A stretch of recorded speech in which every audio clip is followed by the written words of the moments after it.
had a friend who became the means for me to start working as a subtitle translator.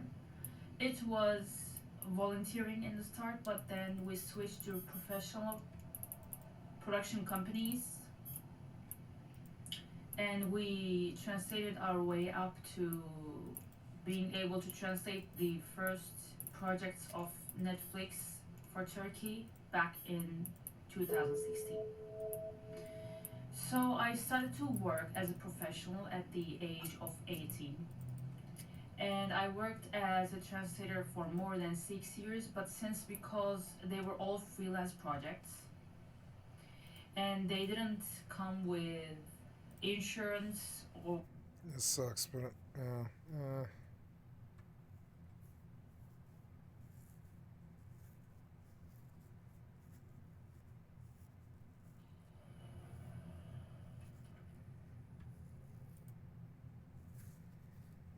and some sort of multiculturalism that dilutes everything. Yeah, you know who else said that? Adolf Hitler, dude. That's crazy.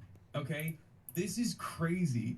And it's also one of the only places where I can literally make this statement and have some of the people in that room be directly related to Hitler and his generals. This is insane. Welcome back, Henry Ford. Oh my lord. Elon Musk, once again, not a Nazi, by the way. Obviously, German elections are coming up, and one of the parties that has gained a lot of motion, gained a lot of momentum in the past couple of years is the Alternative für Deutschland, AfD, which is the neo-Nazi party in Germany. Of course, you can't be openly a neo-Nazi in Germany.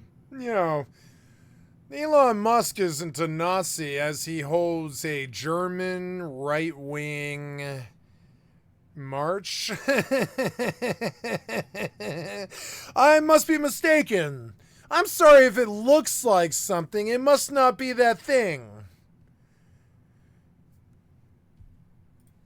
Germany, it is illegal, so therefore they do a lot of like dog whistling.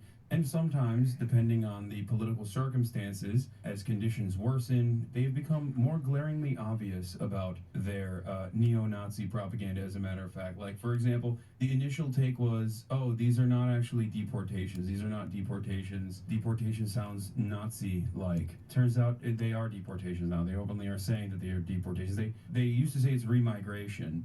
But remigration mailer campaigns that they sent out in Germany, they sent mailers to immigrant houses, like refugee houses, people that live in like refugee neighborhoods, plane tickets, fake plane tickets, back to their own home countries. So if you want to understand what's going on with the AfD, I think that's a pretty solid example. There's plenty of Holocaust denial, which is illegal, and Holocaust revisionism, which is also illegal in Germany, that they have engaged in. But Elon Musk, of course, is aligned with the AfD, a party that is so right-wing that even Le Pen's party, the Nationalist Party in France, has decided is a bridge too far, where they won't like align with them, the AfD. That's how right-wing and fascist the AfD is, that other right-wing fascist movements in Europe do not even want to fully align with them, openly align with them, because they think it's too politically problematic. Elon Musk, of course, has no such considerations. He does not care. He's open about it, because what are you going to do about it? He literally Sig Heiled a couple days ago. So after doubling down and tripling down, and then also making jokes about Sig Heiling,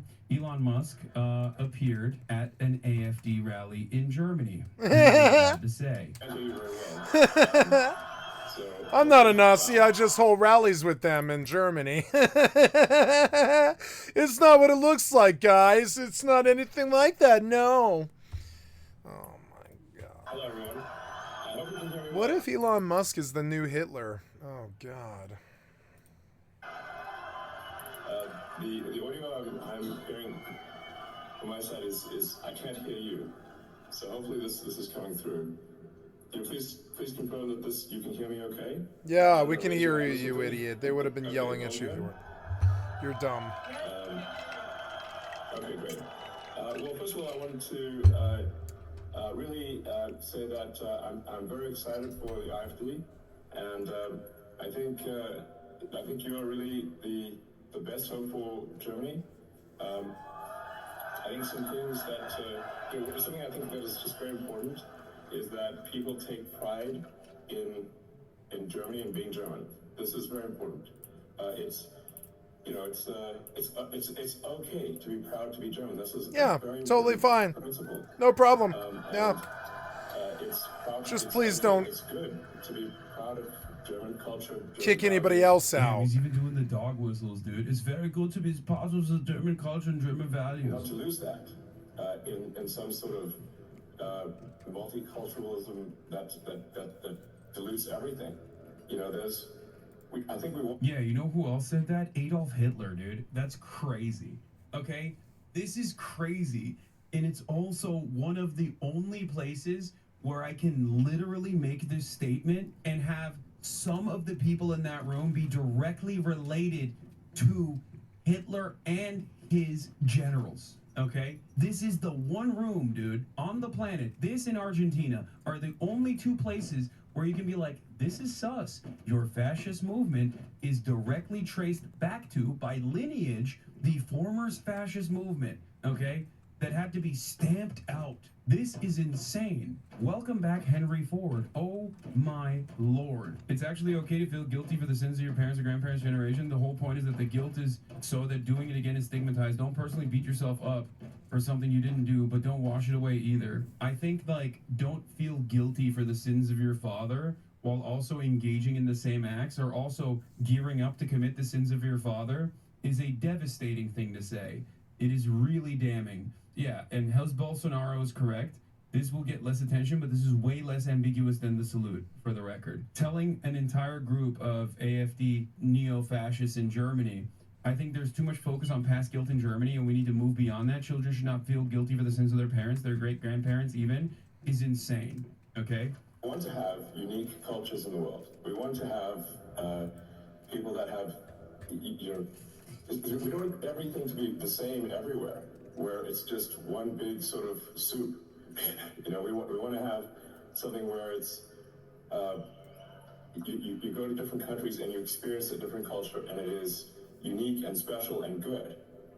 And that the German government takes actions to protect its citizens and make sure that it seeks the health and well-being of the German people. I'm a, you know, I mean, the German people are sort of really an ancient nation, goes back thousands of. He can't speak. It's something about all of them, some kind of brain damage about right-wingers or something. They can't speak. They can never speak. Nixon couldn't speak. George Bush couldn't speak. Trump couldn't speak. Elon Musk can't speak. They can't speak. It's why Hitler got in power. He was like the only one of the whole lot of them who could actually eloquently speak. You know what I'm saying? This guy, he's like, 5 uhs a sentence or something. Listen to him when he talks. Years. You know, he stammers a bit. This guy, he can't really speak. It's weird. It's weird that he seems to want the fucking microphone so much. He can't speak. It's weird. Open up and talk to Masuko. Okay. Where the fuck do I go, though? Okay. She's down there or whatever? God damn it, you got a sprain doing that? Yeah, you did. What does 35 mean? Oh, the charge? Yeah, okay. Well, I don't know where to go. They said the basement, but there is no basement. Is there a basement? I don't think there's a basement. No. No. Now I'm supposed to find the chest. Mystical crate. And activate a rift anchor. Somewhere here.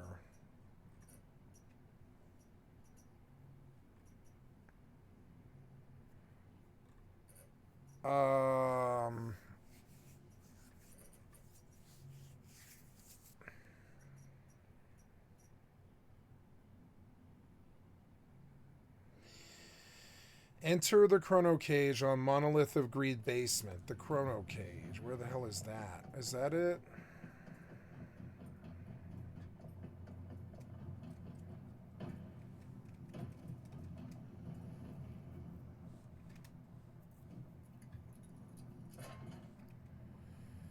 Nice. Ooh, a carton 5, whatever that is. Greed Chrono Cage.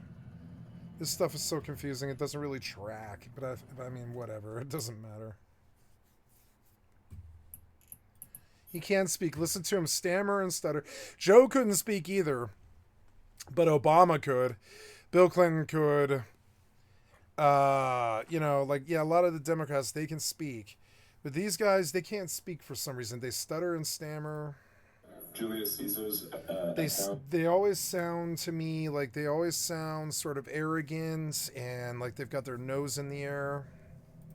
Of like first encountering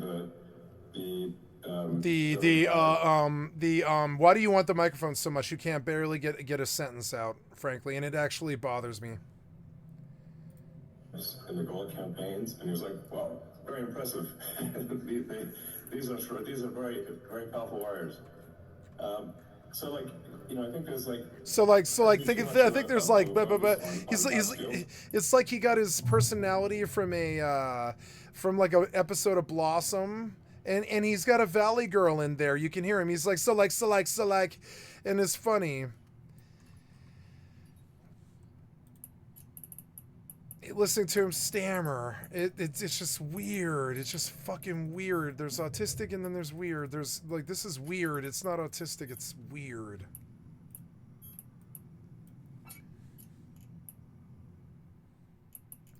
Well, we're up to like 50 million. We're going to see if I can pull this out of here. I doubt it. I bet the people shall right as I leave. And we need to move beyond that. Children should not be guilty of the sins of their parents, or even let alone their parents, their great-grandparents, maybe even. He's like skirting World War II. Optimistic and excited about a future for Germany. That's really my message, is be optimistic, excited, and preserve German culture and protect the German people. And, and there's some other things that I think are very helpful too, which is I think you want more self-determination for Germany and for the countries in Europe, and less from Brussels. That's my opinion. I think there's too much bureaucracy from Brussels. Dude, there's nothing funnier than being a German guy and being anti-European Union. It's the funniest position. It's like being an American guy and being anti-NATO. Like being pro-American empire and then being anti-NATO is the funniest position you can have, because it's like, dude, that's your own weapon, you know? That's your thing. And it's the same principle.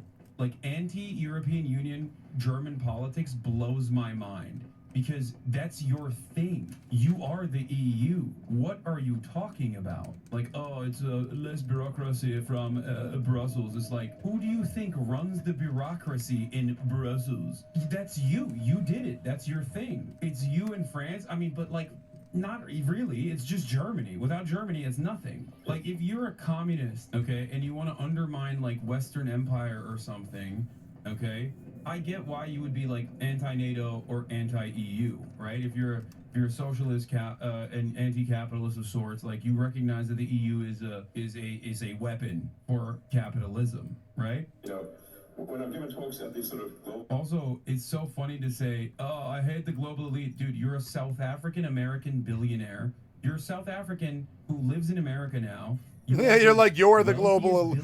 You are the global elite. You and Trump are the global elite. Trump barely lives in America either. Yeah, it's like kind of weird. It's like, it's just weird. It's like, you guys are the global elite. You jet set all over the world all the time. You co-opt our politics. You are the global elite. You have nothing to do with America, but you came here and made it you. You are the global elite. on the planet. You are the global elite. Like, what are you talking about? You literally want to chip people. You want to put a chip in people's brains, and you are a defense contractor for the American state. What is going on here? What is happening here? This makes no sense. No self-awareness whatsoever from this guy, bro. Global government conferences, what I've said is there should be less global government. There should be more determination by individual countries. So I very much hope that that the IFD does well, and that does become chancellor. I think that would be very good for Germany, and I think it's very important. I hope that young people. Zakyle. Ugh. What the fuck? Why did you stick Heil there in your right-wing German, Pride March? Why don't you just stick Heil there where it's appropriate? Instead, you do it here.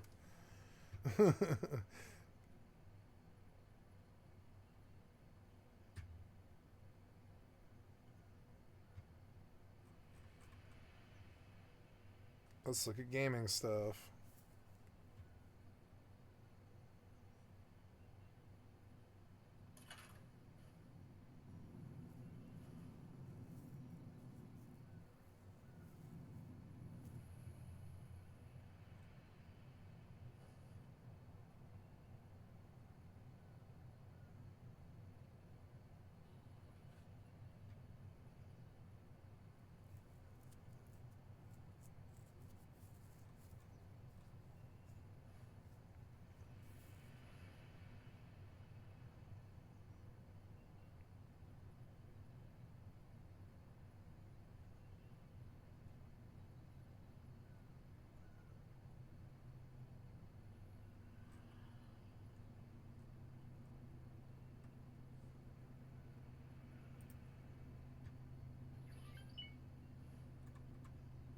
Trying to find a good video.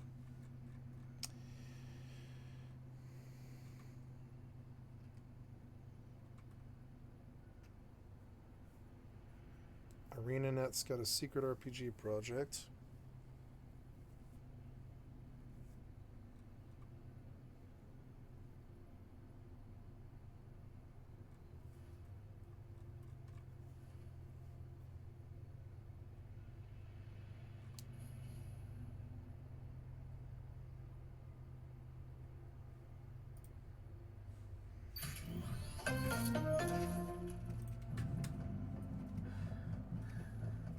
There's so many of them. We'll never get through unseen. Let's kick off our countdown with number 10. The Relic First Guardian is an upcoming single-player action RPG set in the dark, apocalyptic fantasy world of Arsiltis. The game revolves around the kingdom's downfall, caused by the destruction of a powerful relic, leaving it in ruins and overrun by darkness. Arsiltis feels alive despite its desolation, with NPCs offering quests, guidance, and pieces of the overarching narrative. Players assume the role of the last guardian tasked with recovering the relic's fragments to seal the void and restore balance. But it's not just about finding these pieces.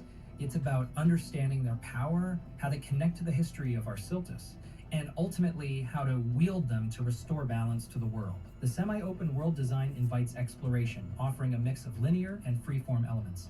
Players will traverse diverse environments, uncover hidden secrets, and engage in challenging dungeons while piecing together the story of Arsiltis. The narrative emphasizes a blend of lore-rich storytelling and player-driven discovery. Expect to encounter a variety of enemies and imposing bosses, each requiring skill and adaptability to overcome. That is why combat is one of the most important parts of the game, with 5 distinct weapon types catering to different playstyles. The sword and shield provide a balanced approach, Nice. long swords deliver heavy strikes at the cost of defense, and dual daggers emphasize speed and agility. For those who prefer raw power, two-handed axes simply obliterate enemies, while the battle staff introduces gravity magic for long-range cooldown-reducing attacks. Each weapon type features unique skills that can be tailored to fit personal preferences. You did it! I'm usually a dual daggers kind of player, love that quick and agile fighting style, but I might have to give the battle staff a try. The most interesting part is that unlike traditional RPGs, the Relic eliminates character levels. Instead, progression is achieved through runes, crafting, and gear upgrades. This system rewards exploration and experimentation, so your character grows organically based on your actions and discoveries. If you like Souls-likes and games with challenging gameplay, this might be the one to watch. The Relic First Guardian launches in 2025 for PlayStation 5, Xbox Series X and S, and PC via Steam. And speaking of games to watch, let's move on to number 9. Yep, there we go. How are we doing here? We're at 1.1. I'm gonna buy another mining ship soon. I love this game. I can just let it run. It's such a good game. Good game. After unlocking the garage and vehicle mimetics, you can construct a garage in your territory. Interact with the garage to craft, repair, and modify your vehicles. I thought we already talked about this, no? Okay, well. Back to personal territory. Defeat normal enemies. Look for the mystical crates. So, let's go do that now. I want to go out of here.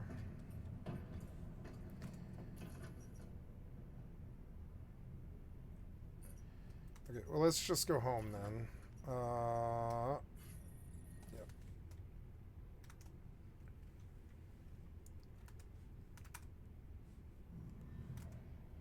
You have returned to your... You can store one deviation in each isolated securement unit.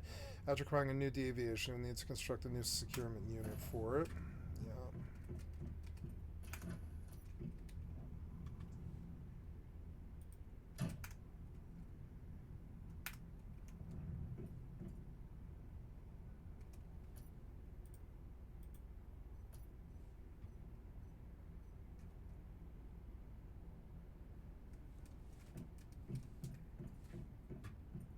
I didn't use my thingy at all.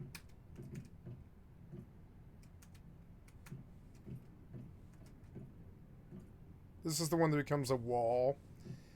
That could be pretty good. Like, just make a peak and just fucking fuck them up. But I mean, I would rather prefer damage. Can I make gummies yet? No, I don't think I can.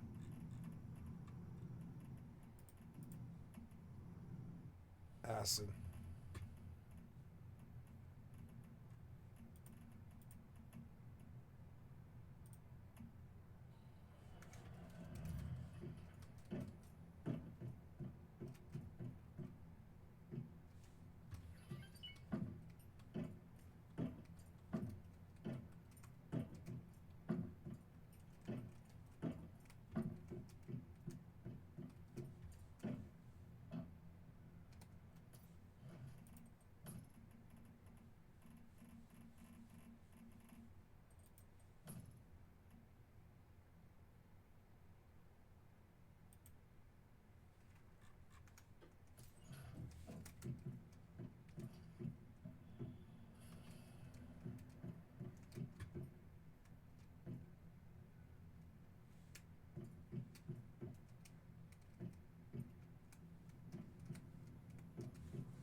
Control X. Ugh.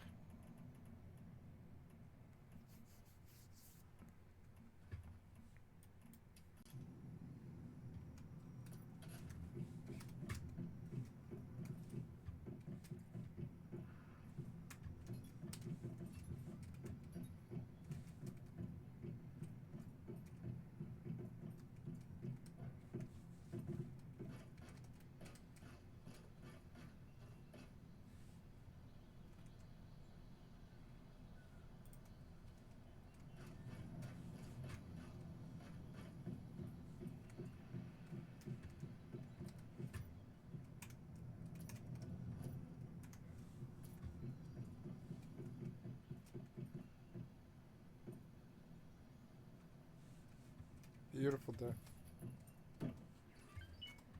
Well, let's go fighting.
I'm taking bad dust. I'm gonna have to deal with it.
No. No. Doc. Warp drive active. No.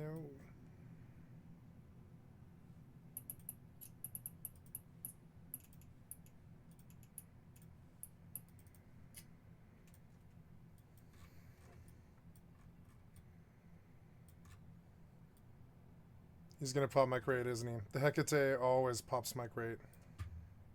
I'm gonna give it 5 minutes, go back and see. At which point I'll just start single mining, I guess, if they're just gonna pop my crate. They always do. Fucking so annoying. Docking request accepted. I just happened to be looking when he came in.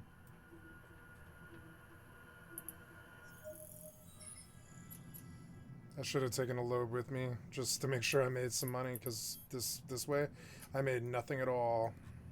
Fucking dumb. I'll give it a few minutes.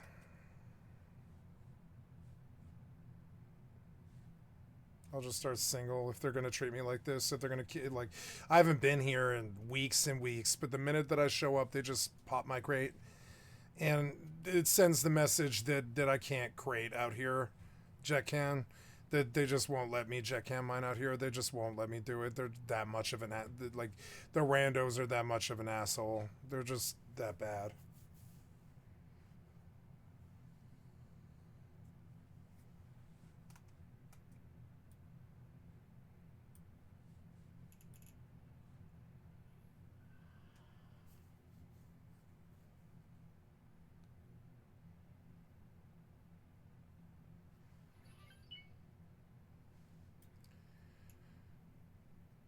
I'm gonna pop out, scan for the Hecate.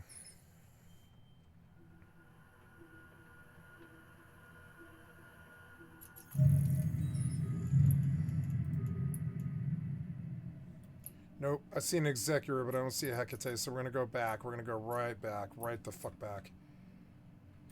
I want to see if he popped the crate, because if he did, I may just not even do this. It's fucking stupid.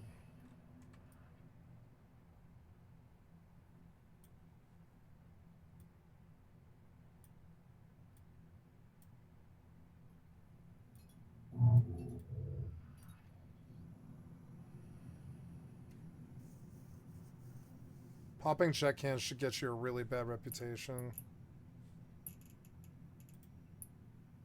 No, he didn't mess with it. Now, gonna search the scanner for him. No, he didn't mess with it. Wow, nice.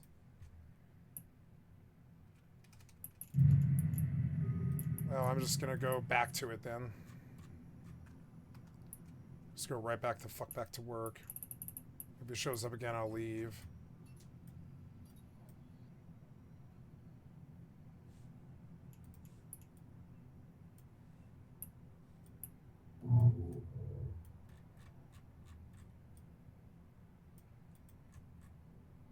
The 150 km.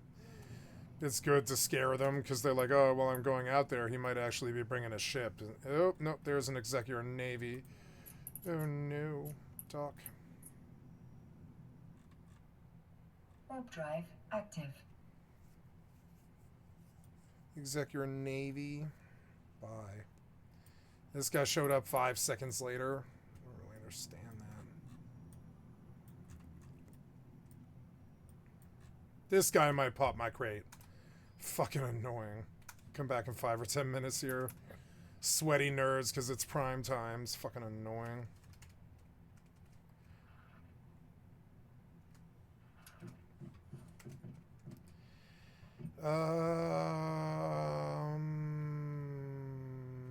Docking request accepted. It's already 2 p.m. Damn it. So I guess I go back to Deadsville.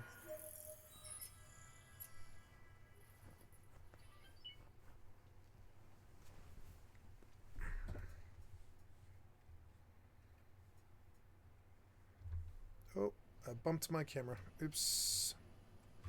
Go fix. Sorry.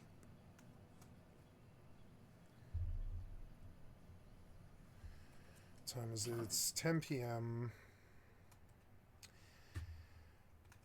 Well, I'm safe. I suppose I could take this opportunity to eat a bowl of cereal, I guess. Look, I have 15 mimetics. I can finally fix my base, but I'm not going to do it right now. We're going to keep moving the story forward.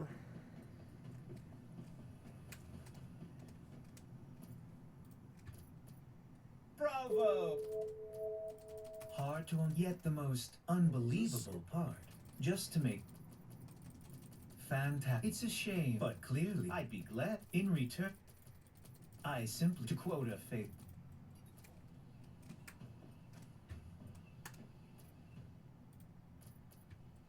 Those very good. It has the, I think it, this little.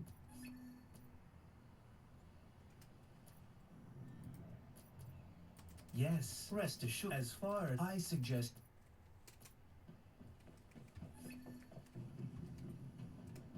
Looks like you'll be able to handle yourself just fine. I'll leave the deviation in there to you. As for me, I'm headed to the Broken Delta. I found traces of another major deviation there. You should head over and check it.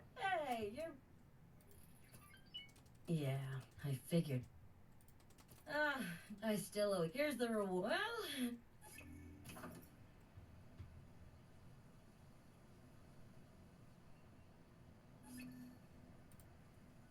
Okay. Go to the Broken Delta, huh? Alright.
Okay, that should have been long enough. I'm gonna go back out.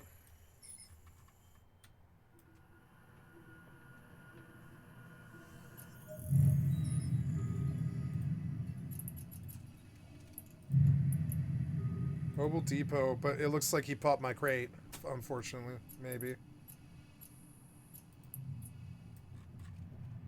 Warp drive active. The second guy popped my crate. Because he caught me there. What the fuck does he care? He's a fucking rando. And I got nothing at all. God damn it. These fucking shitheads. They don't deserve the fucking game that they play. There's a Redeemer and an Arazu that showed up on Scam for just a second, which doesn't really make sense. This guy popped my crate with this fucking asshole. The second guy popped my crate. What the fuck? The second guy popped my crate. What the fuck was this? What's with these fucking assholes? Alright. Fine, I'll just start banking fucking... I'll just start banking loads. I don't care. That's fine. It doesn't really pay to do anything in this game. The toxicity just, like, comes out of these fucking nerds, and it just doesn't play... It doesn't pay to leave the station. The shitheads, the minute that they're involved, they just ruin the game. Humanity is now these live services problems. It's what's actually wrong with the games.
Oh, I wanted to blueprint the fucking house, and I didn't. But I don't suppose it really matters. No, it does. It does. I want to teleport back.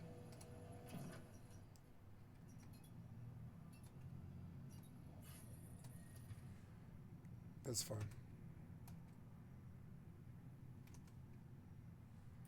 Fucking primetime douchebags blowing up the treasure chest like the worthless cocksucker fucking asses. Fucking toxic pieces of shit cocksuckers. Fucking killing the games. Fucking idiots ruin the server just by being there. They bring the server down just by being there. Fucking pieces of worthless shit. I would never pop a crate. They do it to get a reaction. I don't care. You're still a worthless piece of shit that just took 50 million out of the server. You're fucking stupid. Leave the crate. You're fucking stupid.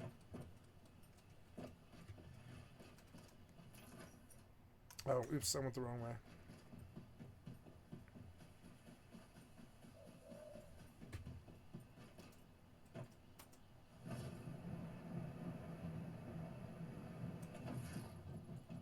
Where do you think that ship you're flying came from, you fucking assholes?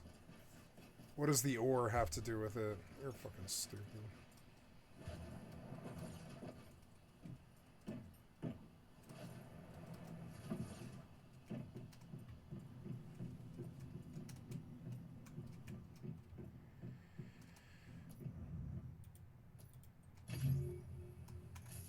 Okay, so I'm looking to... I came back here because...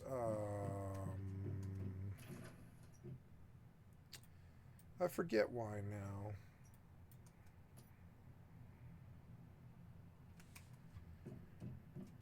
Why did I come back here now? Oh, yeah, it's a blueprint.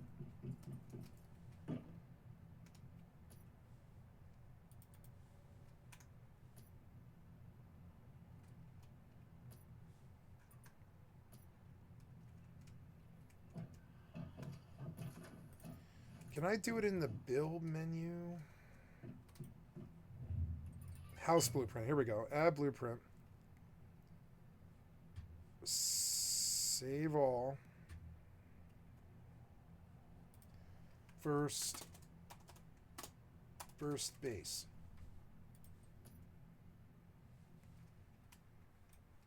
Wow, look at that. Look how fancy that is. It took my build and it's like, yeah, you have a cool house. And it's like, oh, cool.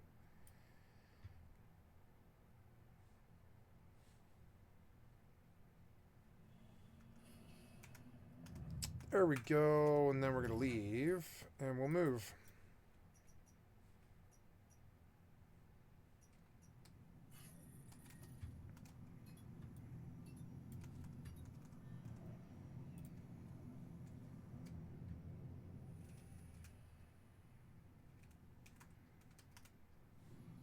We're up to 1.1. Nice.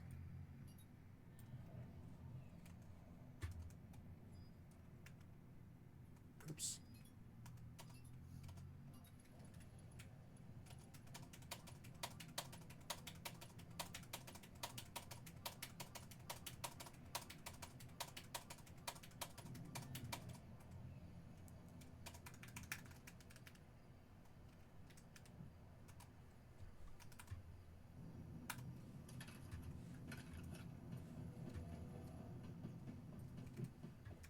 And now it seems like it's memory leaked again.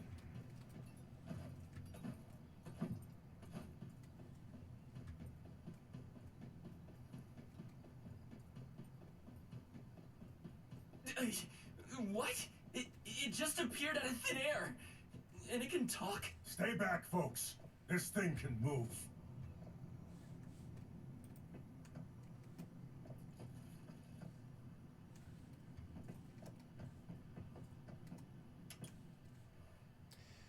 Maybe if I exit to the main menu and get it to reload, it'll fix it. Maybe if I come here.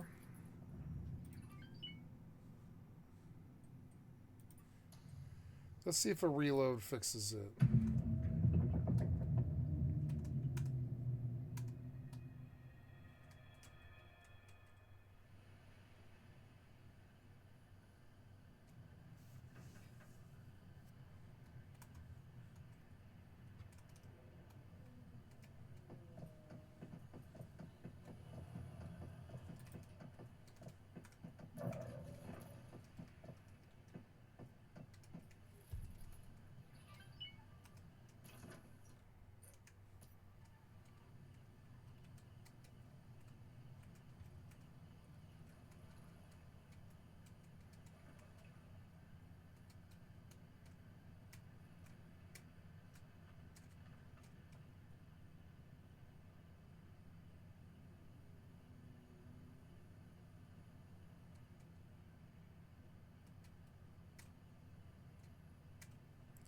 No, see, this client has memory leaks. It's fucked up. Maybe we should mess with the graphics a little bit.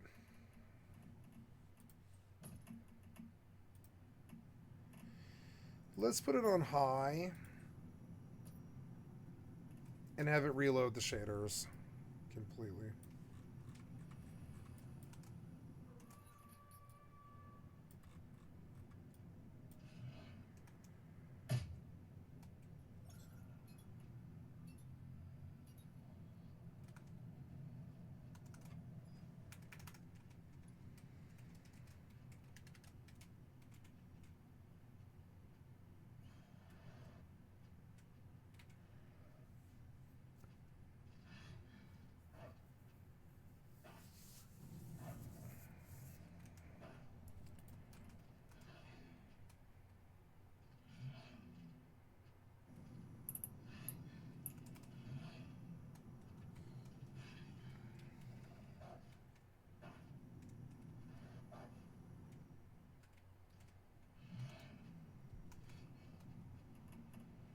I think I'm dying.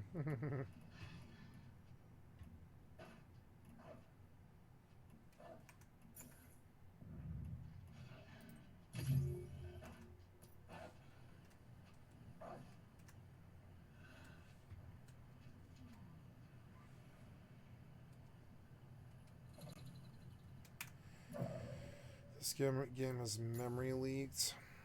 Just exit the game. It's like, it doesn't take long to load, which is good.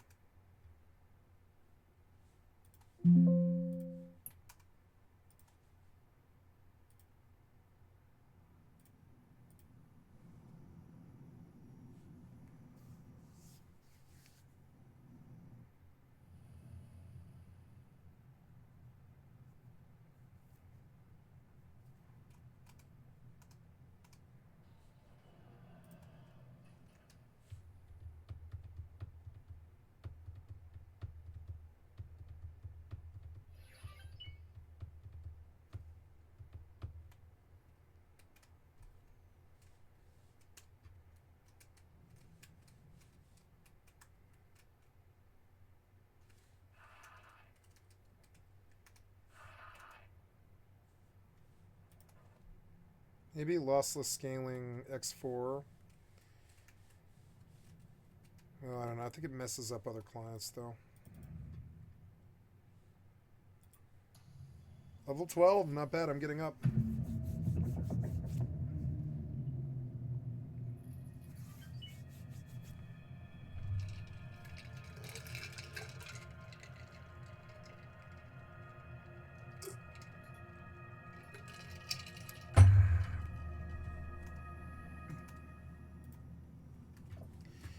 There's my frames.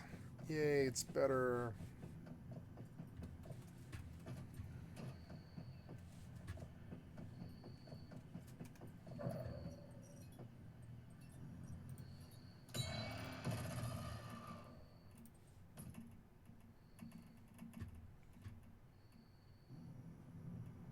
Maybe I should try automatic.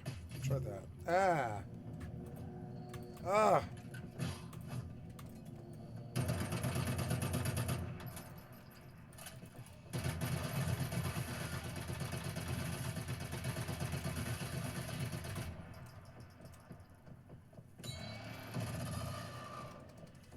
It got late. It's 9 p.m. 9 p.m. is when you start to get the virus. Damn it, 9 to 5, I guess. So we'll put down a teleport here. No, wait. We'll do this. Yeah, do that. Oh, I'm near a stronghold.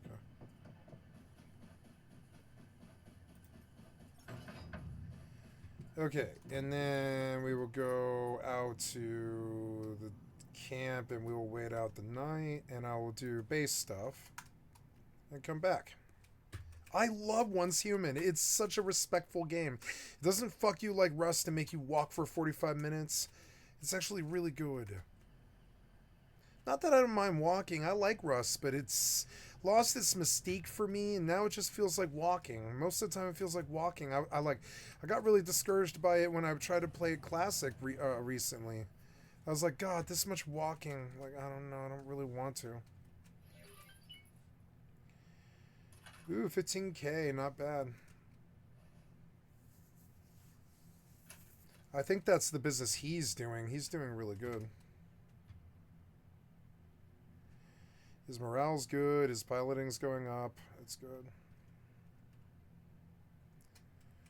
Go, Val Sultan. You've served me well. I'm glad you didn't die. I'm glad I rescued you. So now what? We are very sick, so we'll need to rest in bed. But first, we'll put lights in here. Lights in here. Medic's cradle. We're going to here, and we're going to do solar power generator. Confirm. Electrical kit, which requires energy link that I don't have.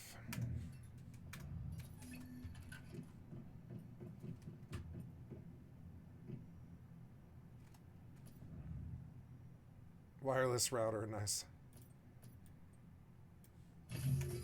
So, I guess a bunch of this is about copper ingots. Yeah. Let's put a bunch of this away now.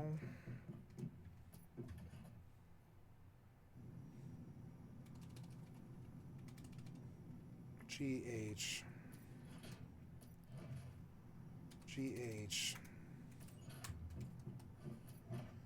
GH, right? Oh.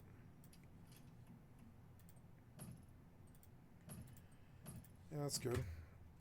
And then we need water, which is 6. And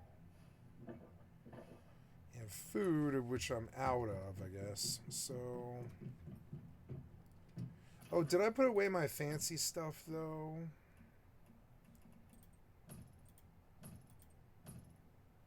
No, I didn't. Good. So... but I do need food. Roasted corn or grilled mushrooms or roasted hawthorn, roasted orange.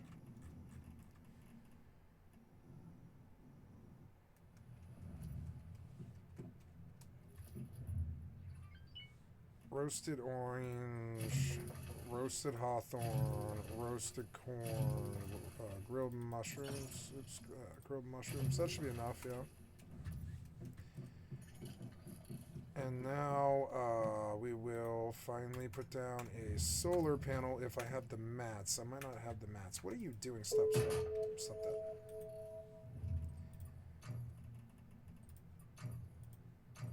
Yeah, for lighting and stuff, yeah, we have fluorescent lights. Nice, can we do that? Yeah, we want to do that. I don't know, I don't want a fluorescent light. I want a green light.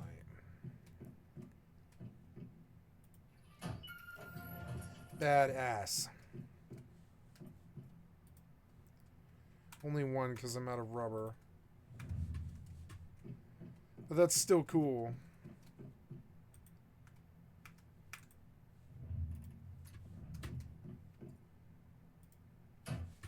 Oh, cool, we can. We can fluorescent light this whole room. Ah, what are you doing? You're taking my mouse off the fucking screen. Stop it. Is it because of, this thing? Yeah, it is, huh? Stop that.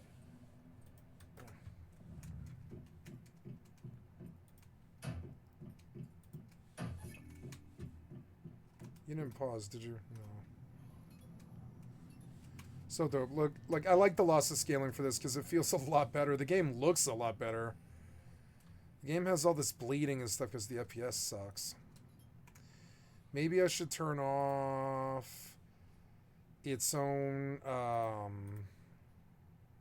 FSR.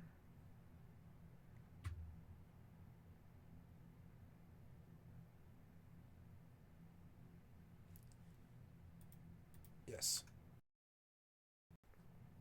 Maybe it crashed. Ooh, yeah, did you crash? Yeah, I bet you did, huh?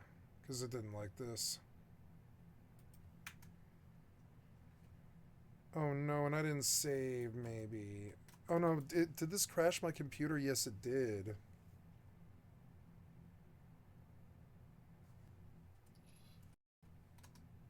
No, it just took a second. There we go. So... Yes, much better. Much better without the FSR.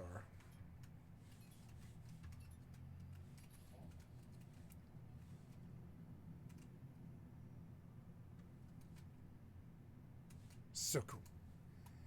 Alright, so... And also, I could probably just turn up all of the settings, too. Shadows to Ultra.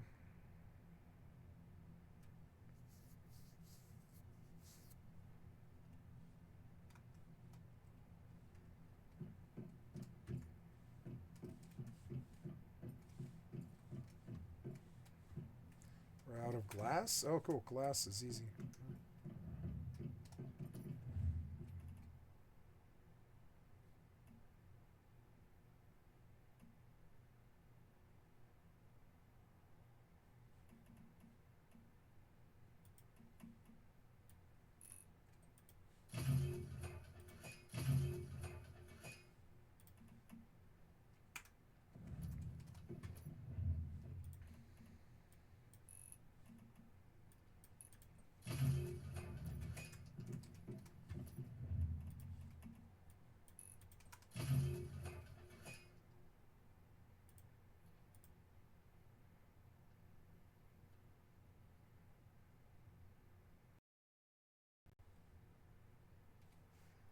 You keep freezing my computer.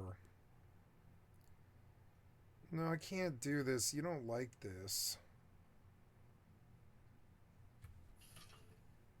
See, what was it? Was it because of some change that I did?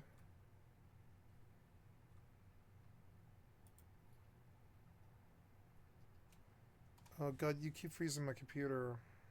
Stop. Turn it off. Just turn it off. Ugh.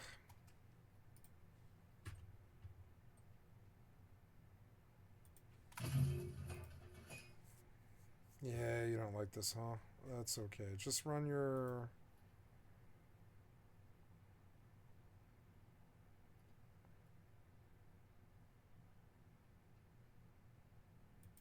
Yeah, let's try like balanced.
Nice, no more darkness at night.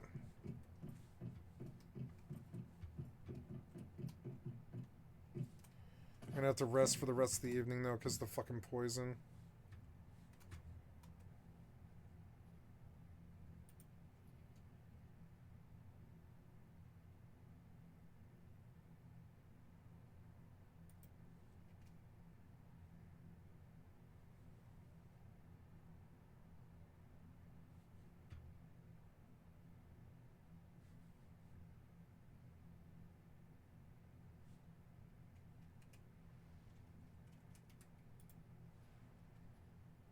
Better.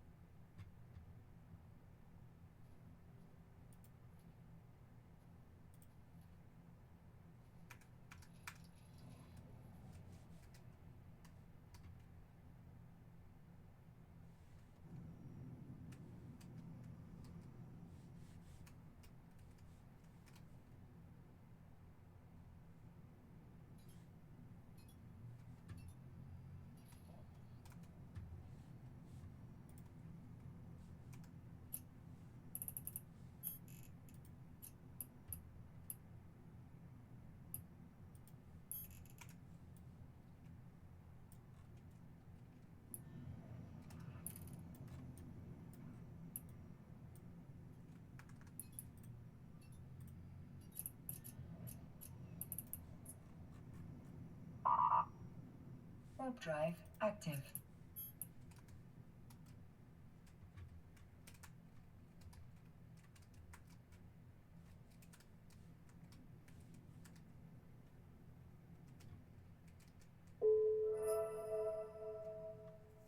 Money? Ah, Master at Arms.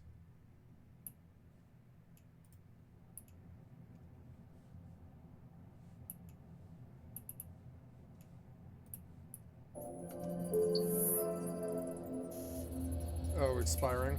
Okay.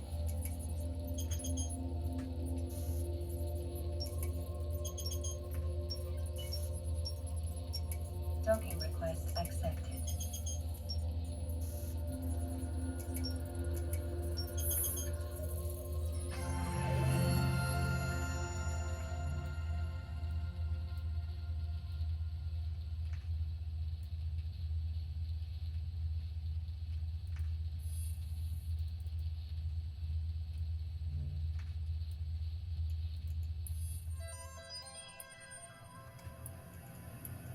want a Domovic. Yay.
Frames are better. Look, lights made this way better. Oops, I didn't mean to get up, though.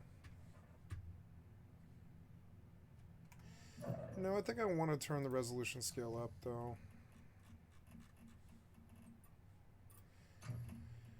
I like the... it's that the client's memory leaking. It's not that the settings need to be dropped. It's that the memory is leaking. It's fucking stupid.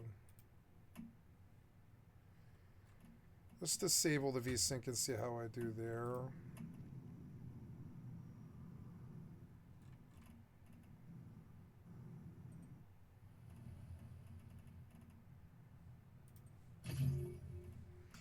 Yeah, we'll launch this client one more time. Get this poison off me first, though. So cool. Maybe I should turn the settings down, because the frames are not really too good.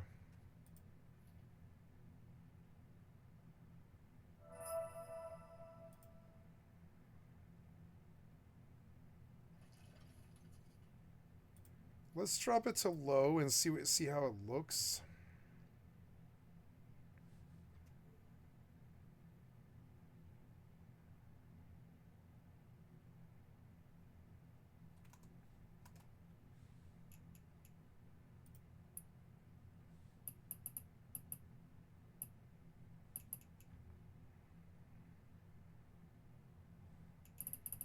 Oh, I got my 2.4 bill. So I got my I guess I've got to go back to Jita and post on the HyperNet now, which is kind of annoying. So I'll get out of this ship and I'll go do that. Wait, let's see how the graphics look here. So the graphics, yeah, like they're okay. They look okay. I guess with balanced, let's try and go optimize for quality. Yeah. See how that looks? Yeah, it looks pretty good, and it's still running at a fairly good frame rate, like 124, yeah, 135. We can run VSync on this client. I think it probably should, actually. Yeah, much better. Maybe we should just run VSync on all of them, huh? Oops. Oh, no, there, look. Triple buffering VSync, adaptive VSync. How about no VSync at all?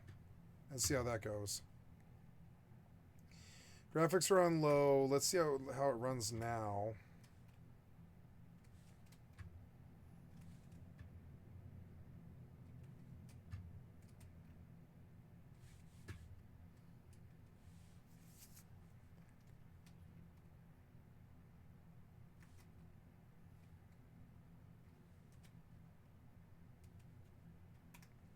I guess it doesn't really matter. Let's go to Ultra and just see how it does.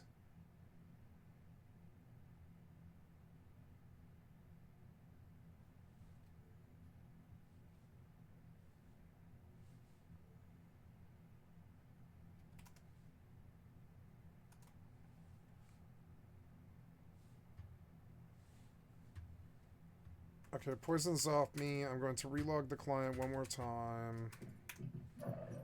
It's all set on Ultra and everything. We're going to exit the game. Exit the game. I like how fast it is. I really do.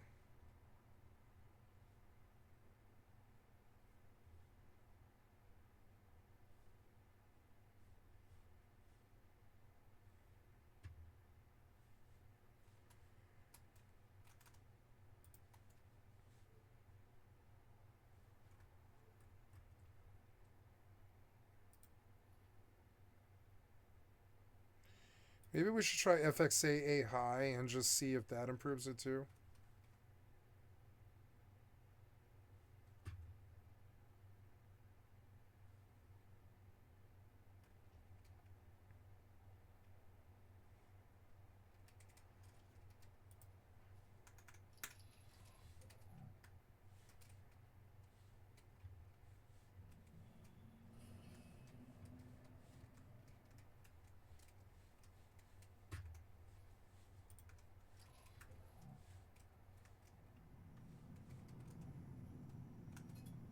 Because you're starting.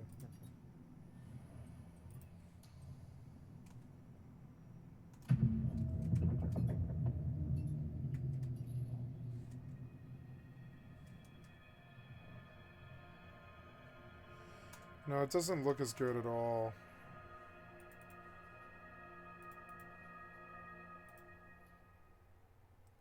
Let's try TAA again and just see how the frames are.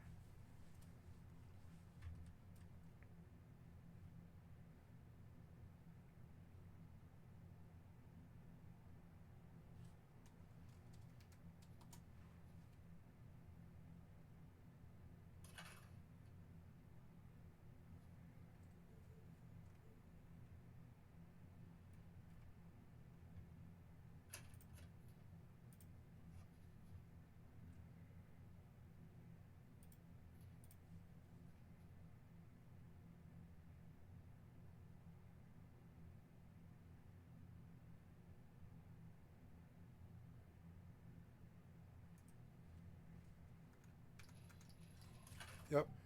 Wow, it's actually running better. It's running better for some reason in TAA. Yeah, here's the settings. We're going to keep this. Or is it TAA? What are we in? We're in... Yeah, TAA ran better. Let's run back to ultra quality again because it didn't seem to be that I could gain any improvement, really. This was like the best it was going to do.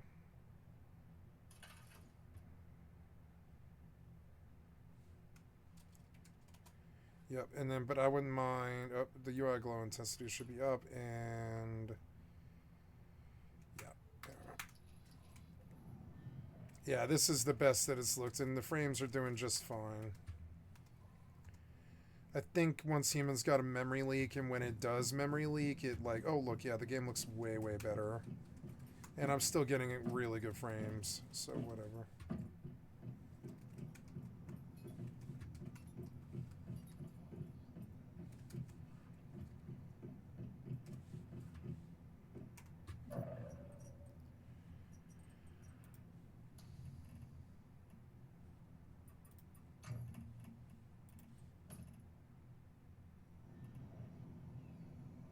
Super resolution's on automatic.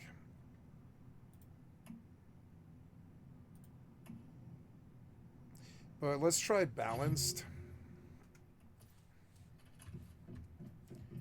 Yeah, there we go. That's better. Yeah. Oh, look, it's beautiful. I have light in here now and I can see. It's fucking awesome. Looks really good. Okay, it is 6 a.m. It's a good time to go out. We're going to go back to the tent.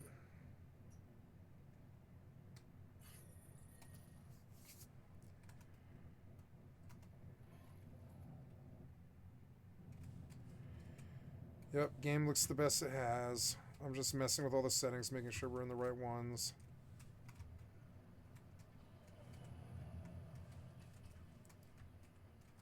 You know, the cockpit reflection actually kind of bothers me.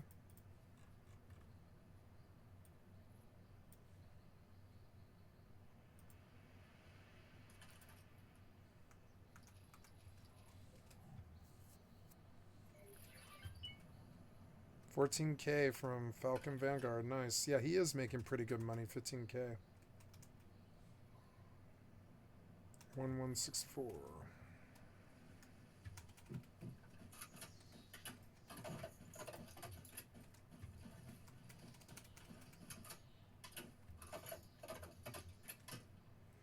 Oh, I like the smiley on the drum.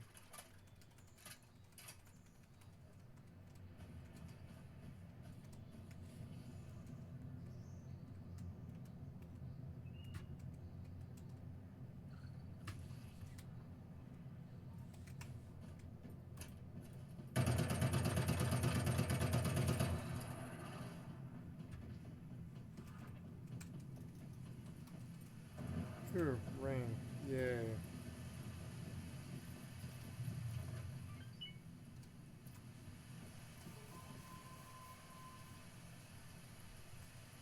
Why am I going north? I want it to go south.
All right, pal. Oh yeah. Hold on a sec. I'm right here. Understood.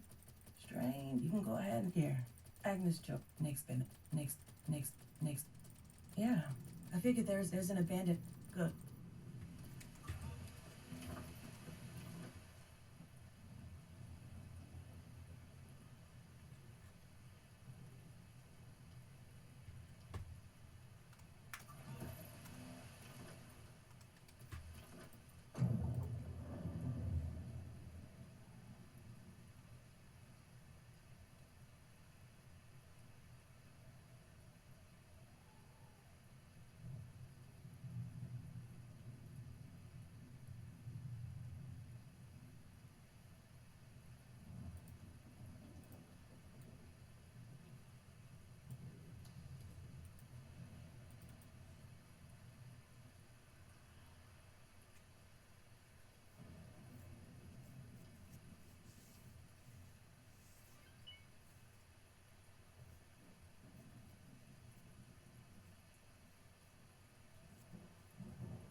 admit, in sunburn. I don't have any. As for where it.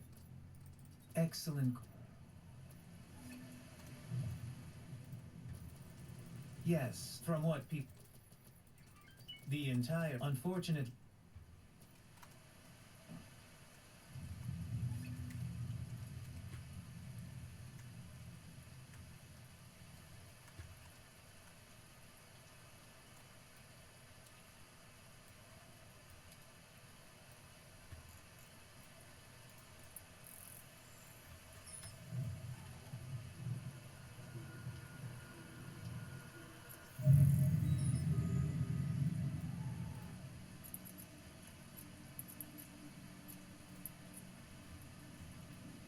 Warp drive active.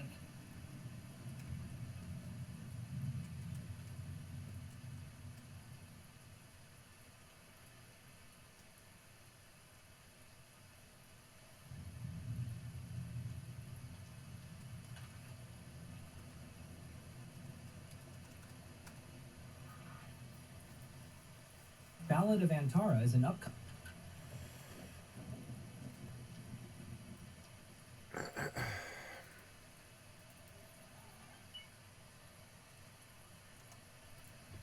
free-to-play fantasy action RPG set to debut sometime this year. The game is set in a devastated fantasy world plagued by the Grey Mist. Free-to-play single player. Players will traverse diverse landscapes and the dimension of Para, a dangerous, otherworldly realm, while unraveling the truth behind these phenomena. Central to the story is Dromos. We're to pause and get a bowl of cereal. I'll be right back.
A mysterious girl on a mission to restore the world's balance.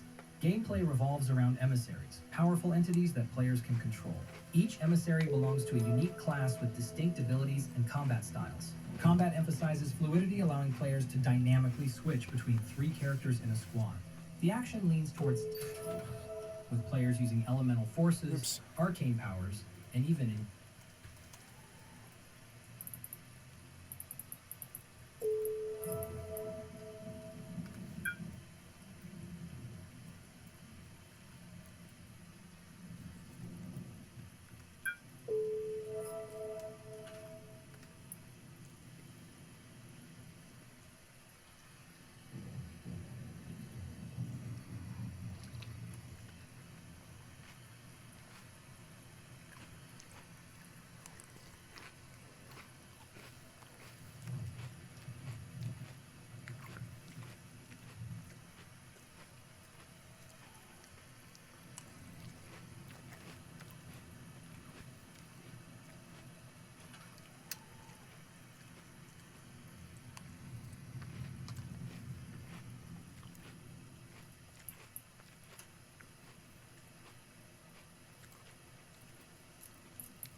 The capacitor is empty.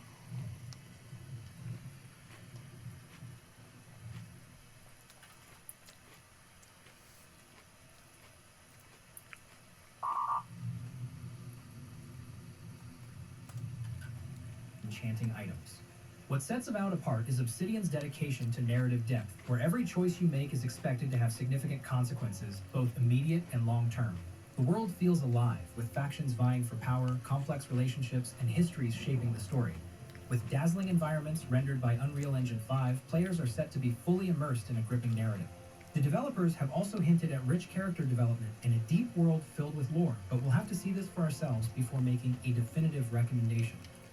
Avowed is set for release on February 18th and will be available on PC, Xbox Series X and S, and Game Pass. Alright, let's shift gears from a world of magic and political intrigue to a game that's a bit more, well, let's just say it has a unique way of reminding you that time is precious. At number 4, we have Clair Obscura, Expedition 33, a new turn-based RPG coming in spring 2025, developed by Sandfall Interactive. The game's world is inspired by French Belle Epoque art and surrealist themes, creating a visually unique experience with a mix of beautiful and eerie places to explore. Think underwater cities and spooky mansions, all while facing strange, surreal enemies. The story follows a group of adventurers known as Expedition 33, who have just 1 year left to live. There's this enigmatic figure called the Paintress. Every year she paints a new number, and anyone who happens to be that age, well, they vanish, just like that. Poof, gone, no warning, no explanation, just smoke. The team sets out on a mission to stop her and break the cycle of death. Along the way, they uncover the secrets of previous expeditions and try to figure out why the Paintress does what she does. The combat system is turn-based, but with a twist. They call it a reactive turn-based system. It includes real-time elements like dodging, parrying, and counterattacking, so you'll need to pay close attention to enemies' moves, almost like in Sekiro. There are 6 characters to play as, each with different abilities, stats, and gear, so you can customize your team how you want. The game also has non-linear exploration, where you'll use things like grappling hooks to find hidden areas and secrets left behind by other expeditions.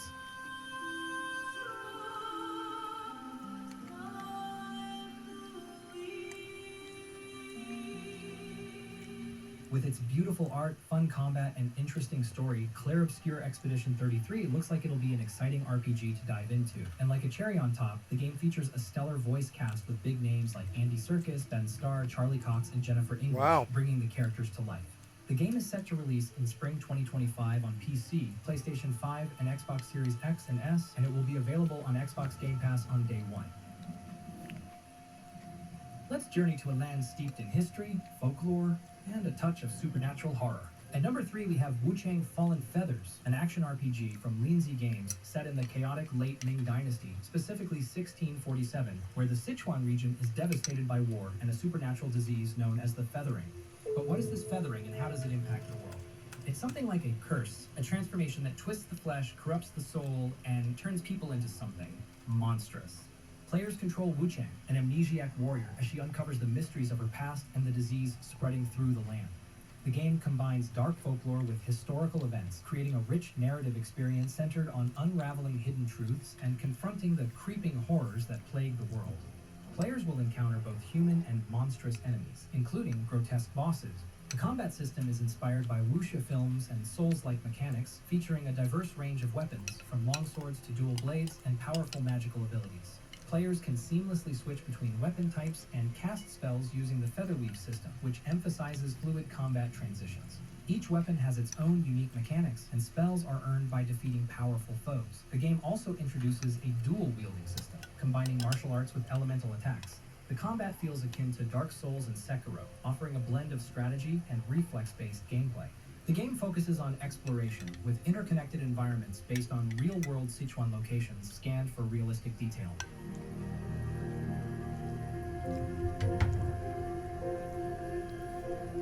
Beautiful. Set for release in 2025, Wuchang Fallen Feathers will be available on PC, PlayStation 5, and Xbox Series X and S, with day one availability on Xbox Game Pass. From the tumultuous world of the Ming Dynasty, let's journey back to a land of whimsy, adventure, and those quintessential British sensibilities. Coming in at number 2, we have the triumphant return of Fable, a reboot of the beloved action RPG series, now being reimagined by Playground Games, the studio behind Forza Horizon. Set in the magical and folklore-rich land of Albion, populated by eccentric characters, the game seeks to preserve the series' iconic humor and charm while incorporating modern RPG elements. So it's not just a nostalgia trip, they're actually putting in the effort to make it feel fresh and relevant for today's audience. While details about the story remain limited, the trailers... Fable could be really, really good. It had a good setup. I remember it fondly as being actually the combat being fairly good, actually.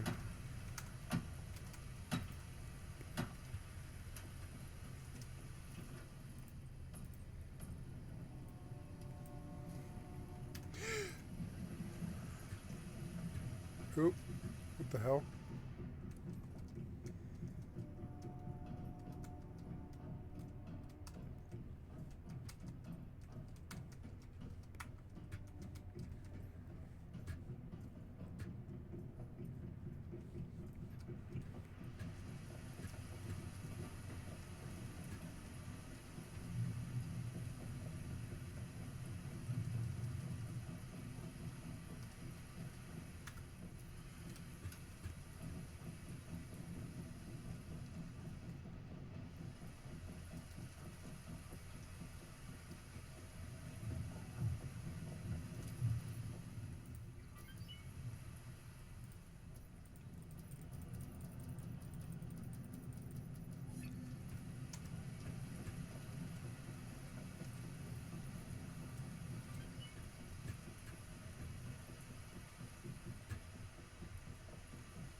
Oops, I didn't mean to do that.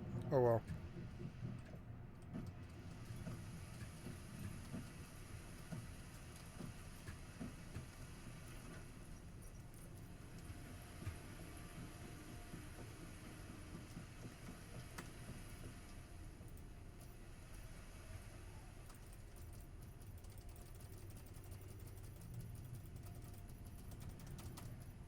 I'm gonna kill these lights. It's getting a bit later. Oops, drop something.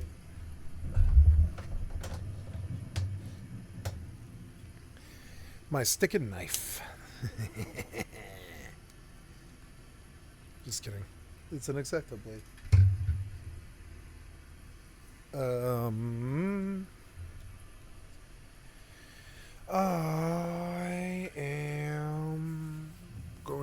turn off these lights. Yeah, that's what I was gonna do. And there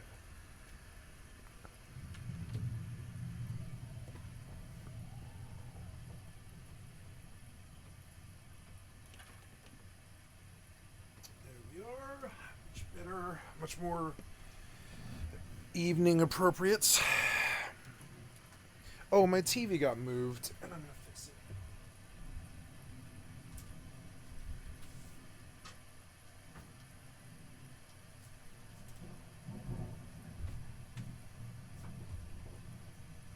Okay.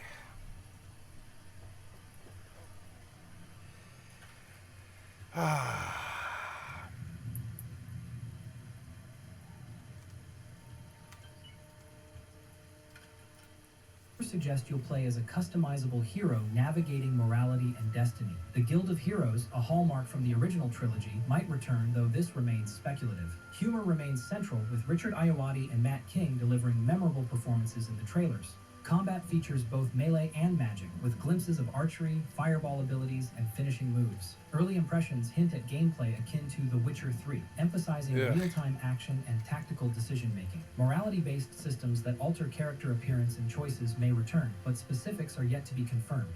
Fable also promises a mix of legendary beast battles and quirky NPC encounters, aligning with its playful tone. The game uses the Forza Tech engine, renowned for its incredible open-world visuals, promising a rich and vibrant Albion.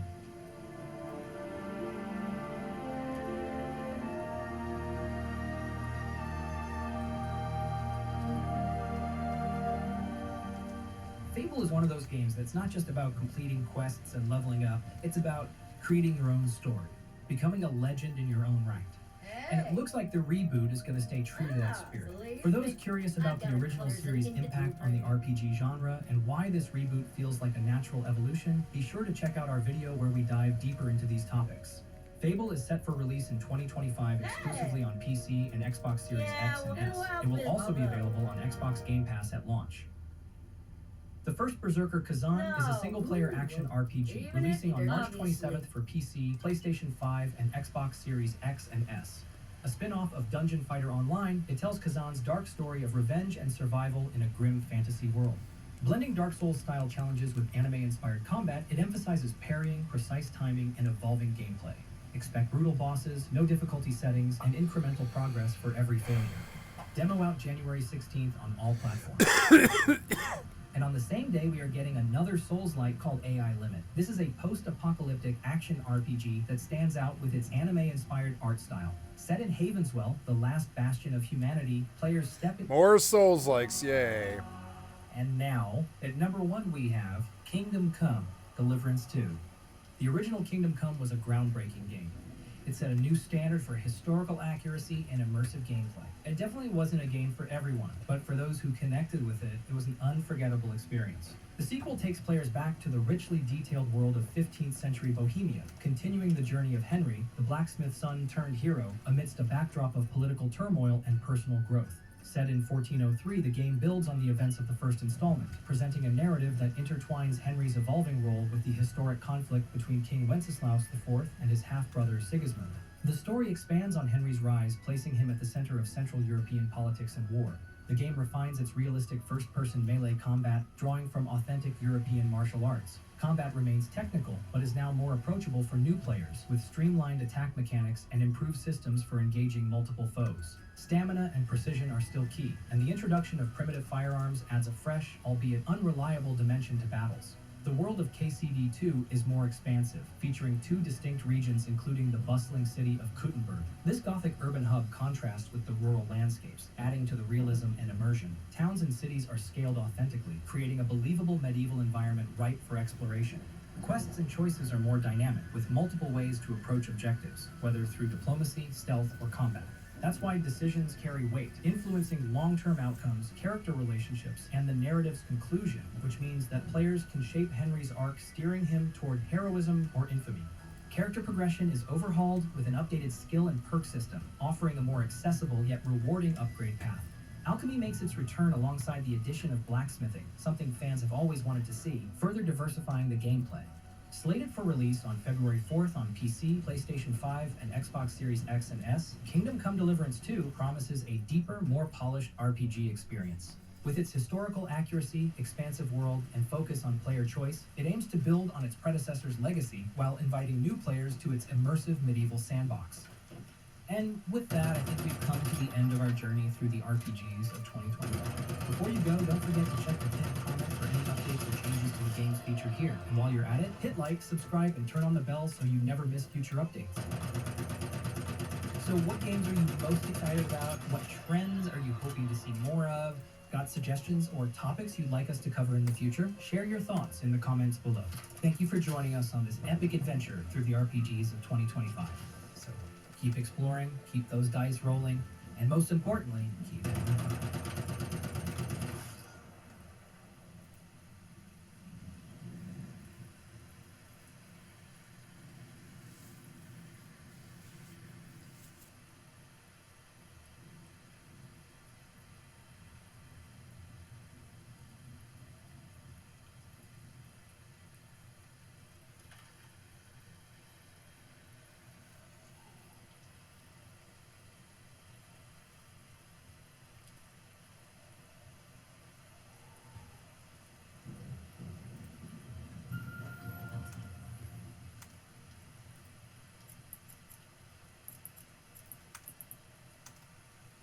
Warp drive active.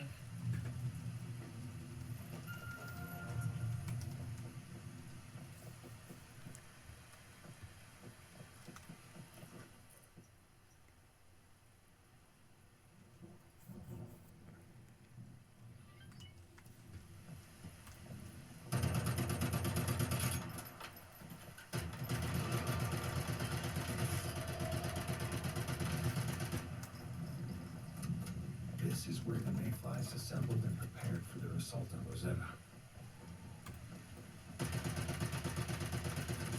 Docking request accepted.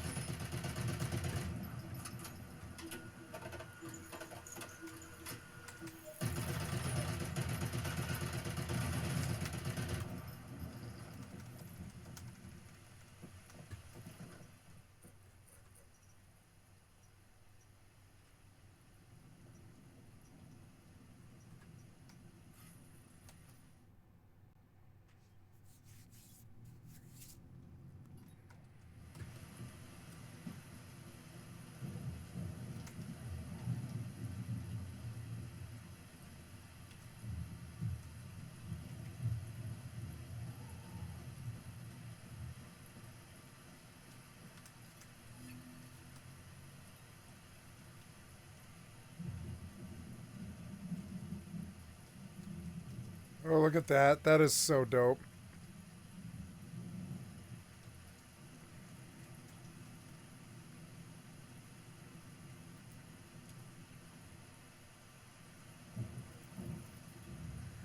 So dope. I can just move the fucking house. It's just superior. It's superior.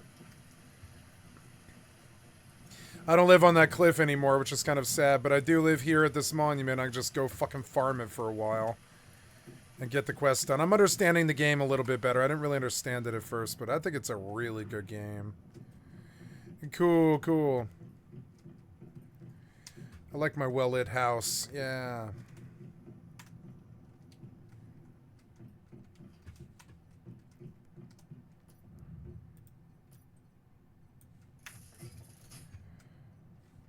Yeah, let's put more lights in here.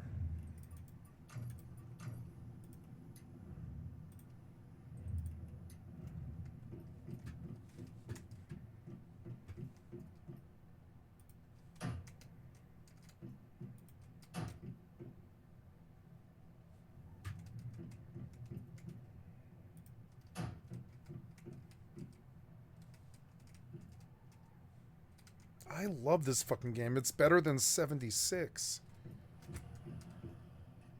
It has all the good parts of 76 without all the Bethesda garbage of like trying to keep Fallout alive and all that, forcing a bunch of Fallout talking and stuff that isn't really necessary and all that. The community was so toxic to 76. Oh yeah, this house is fucking dope.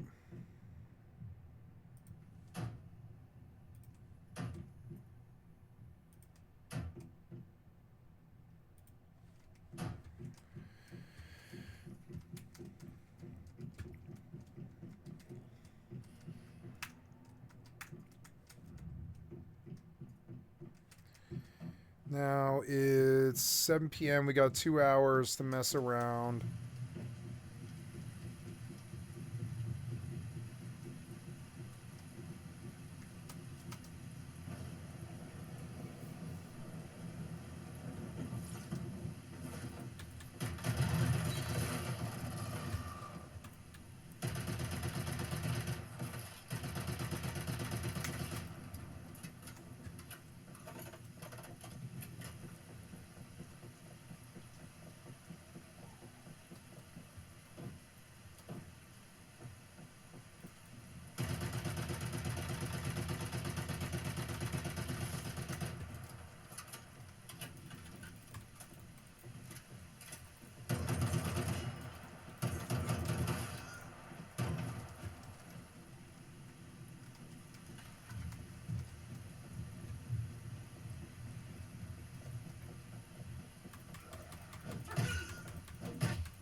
I love the combat. It's good.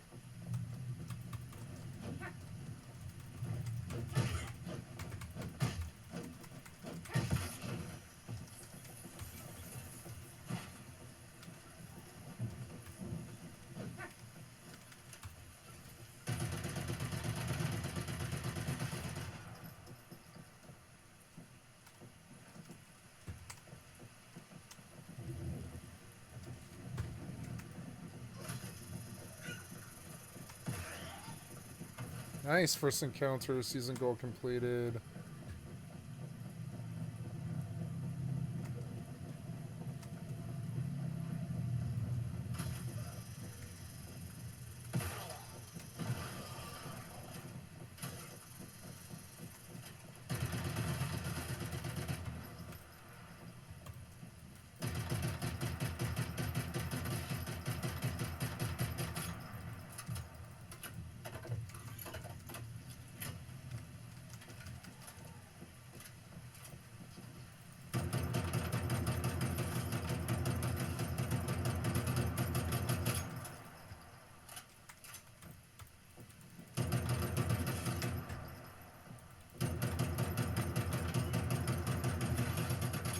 I swear to God, all Once Human is what the day before promised to be.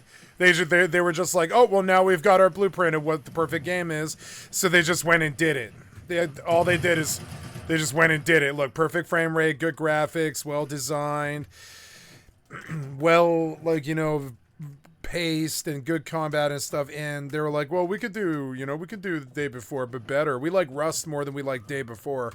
And they were right. I think I like their vision more.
Lunar Oracle Descent. Damn it.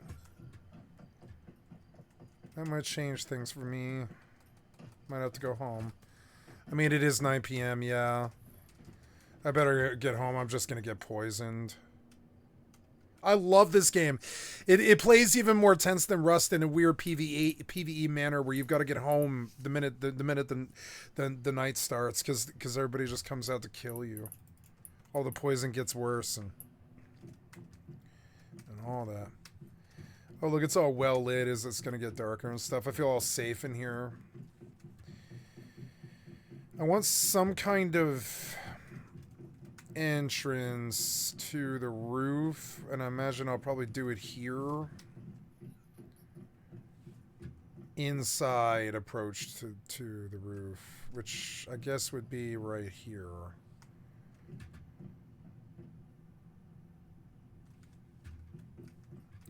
But we'll just keep cramming in here because I don't really want to do a lot of running, honestly.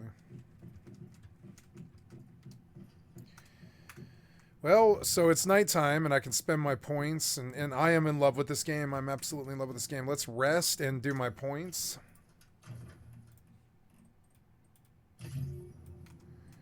Just gonna double check all my streamer stuff.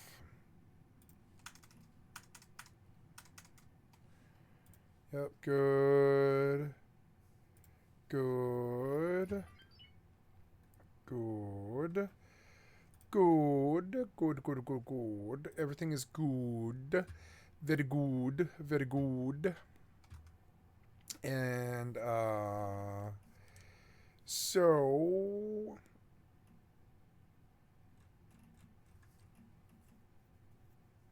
Turn on the grid snap switch.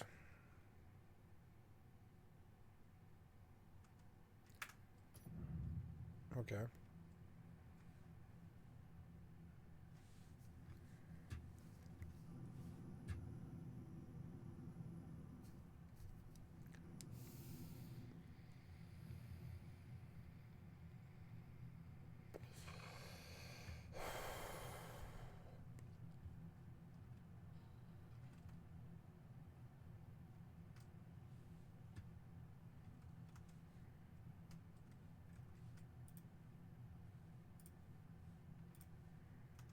I love Once Human. I'm happy with it.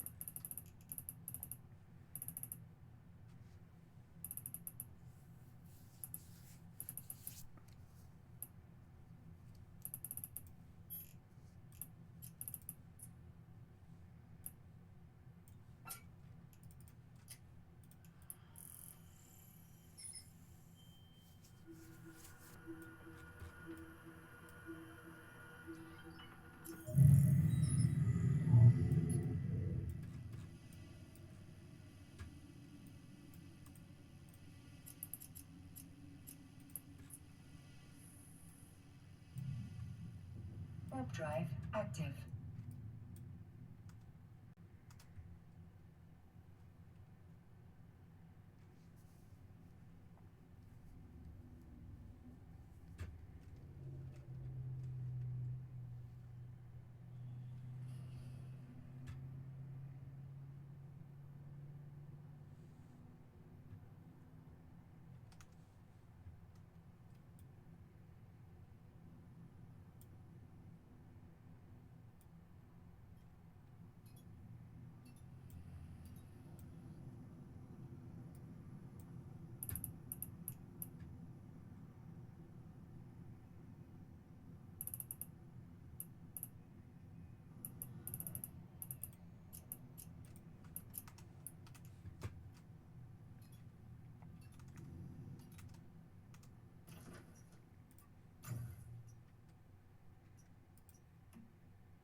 capacitor is empty. The capacitor is empty.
Oops.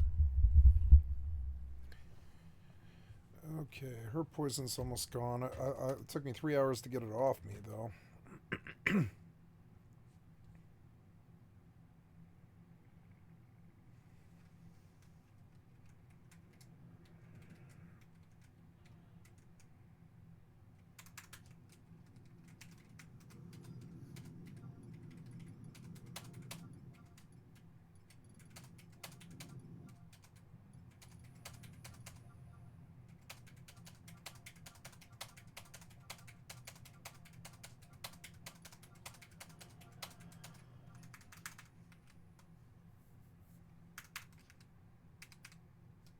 Oh.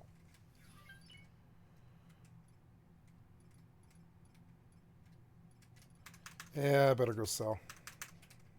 Stop.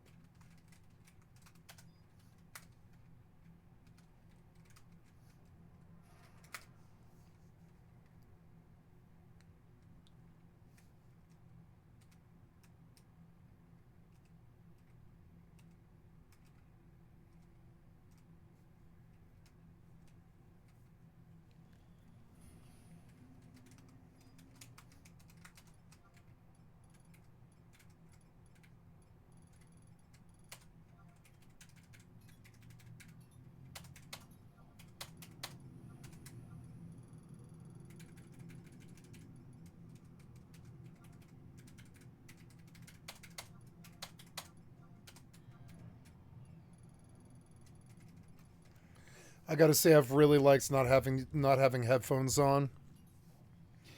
I don't care if it sucks. Like, I don't care. Like, I don't want to wear headphones all of my life. I don't want to do it for. I don't want to wear headphones for 50 years. It'll drive me deaf.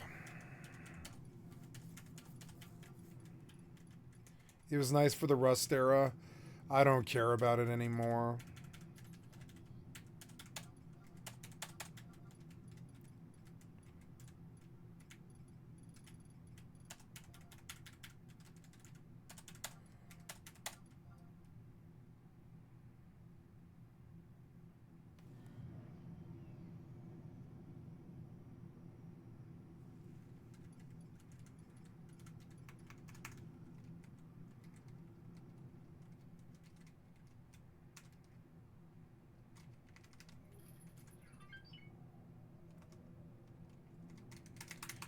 Okay, her poison's up. Let's put down a facility of a solar.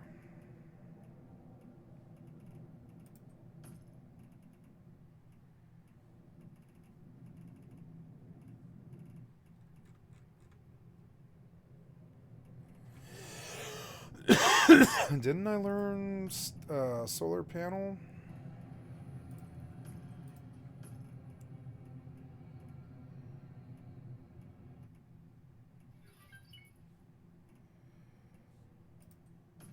There we go.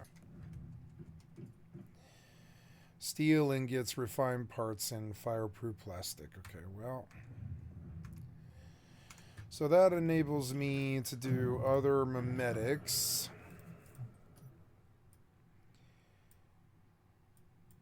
Intermediate gear workbench. Intermediate tools, I think.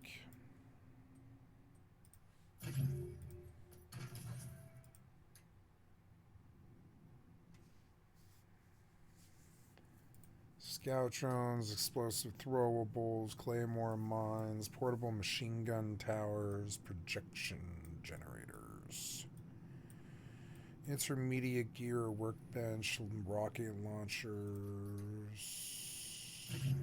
I'll get that one out of the way. No. And ammunition too is what I should have done, but it's alright. I've not even been tin harvesting yet. I love this because I can just plop my house down pretty much anywhere. And if I just build upwards...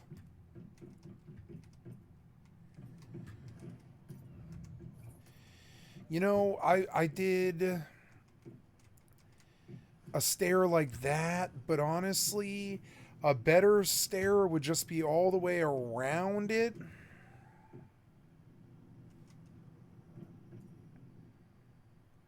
And just do one stair. No, I want to relocate. Yeah. And I want to do that. Yeah, that.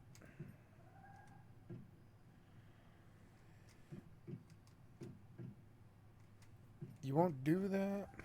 No, I don't want that. I want that. Overlaps with existing structures. What structures?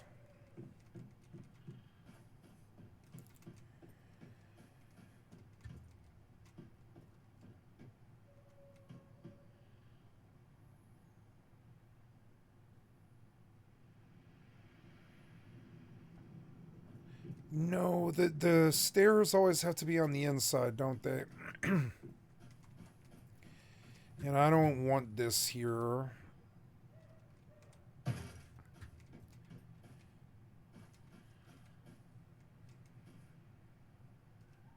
It's got to be on the inside, so just, yep.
No, I guess it's got to be on the outside.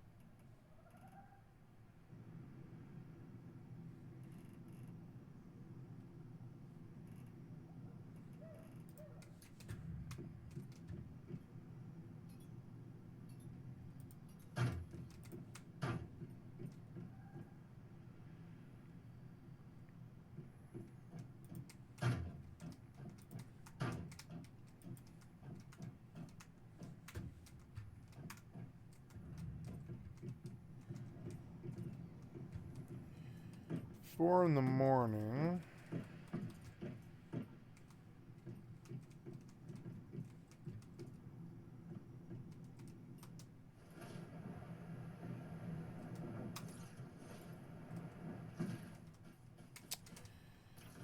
forgot to make a tool. I think, yep, I forgot to make a tool. Oops.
Got that.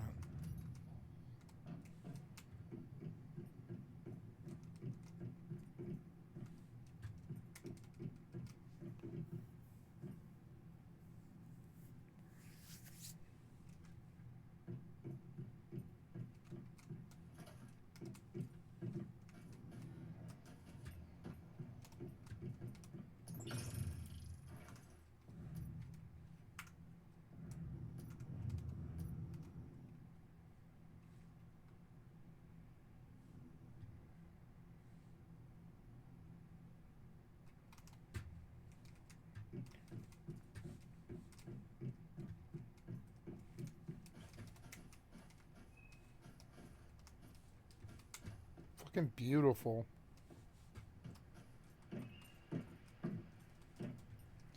These Western developers are in for fucking... They're in for like ass kicking.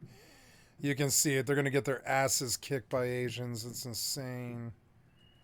This game is such a higher quality than even like a Rust, I would say. I think I think they're about to like say something. It's gonna be about to say something.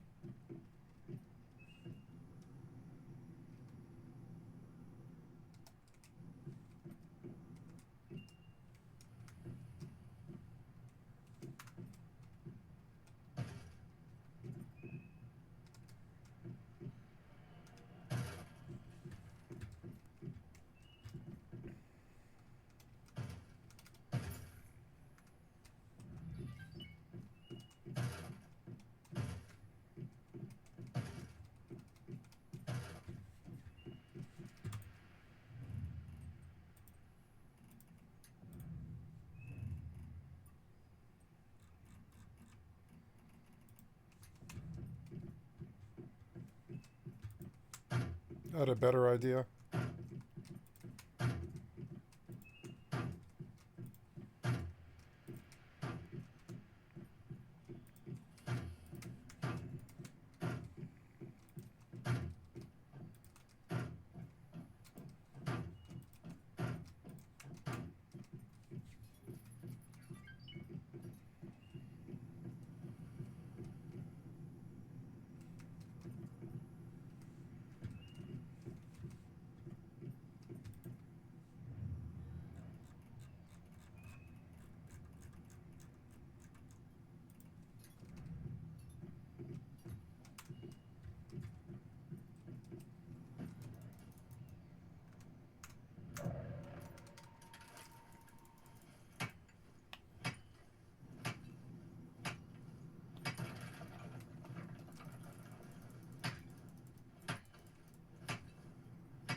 Warp drive active.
Docking request accepted.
Oh, look, it's tin. Yay.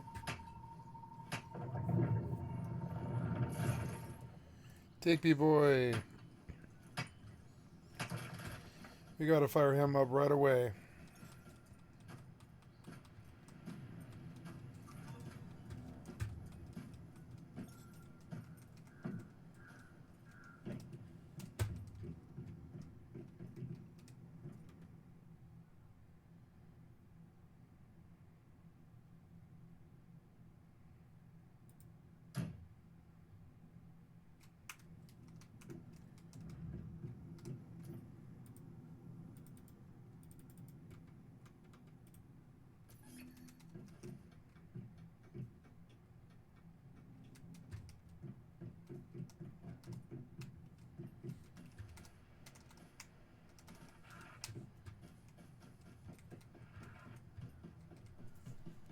I heard him walk off, I think.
God, the game looks good.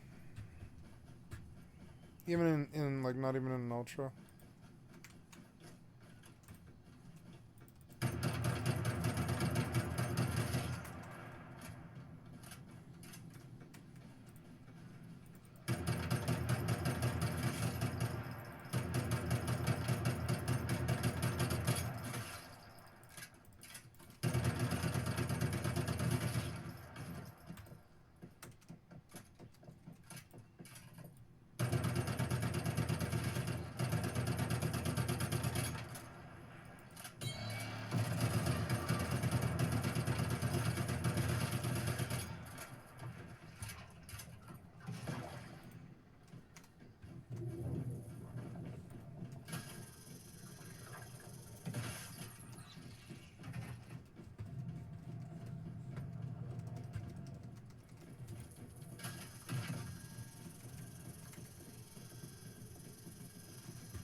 Oh. No, I'll just give up. I'm not gonna bullets. Oh. Oh well. Let's come back and fight him again. I'm not gonna waste a thingy on it.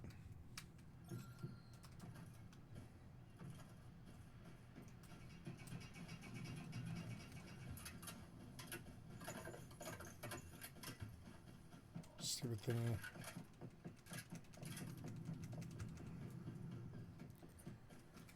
Oh, I can pick them up? Oh, cool. You can pick them up. I didn't know that.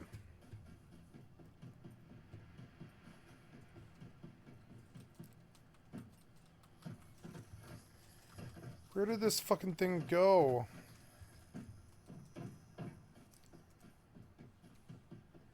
Where did you go, box crab? Oh. The mayflies have left clues for us. Let's follow their trail and see where it leads. Okay, but where did the box crab go? Oh, box crab, where did you go? Oh, shit. What the fuck? You went down like a bitch. Oh.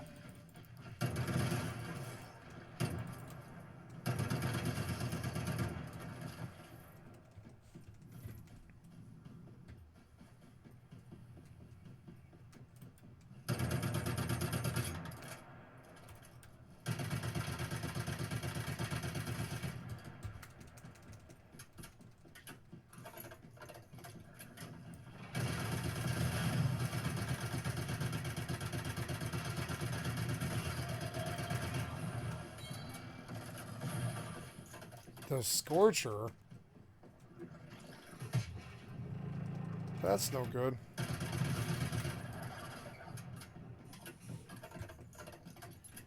Alright, take this.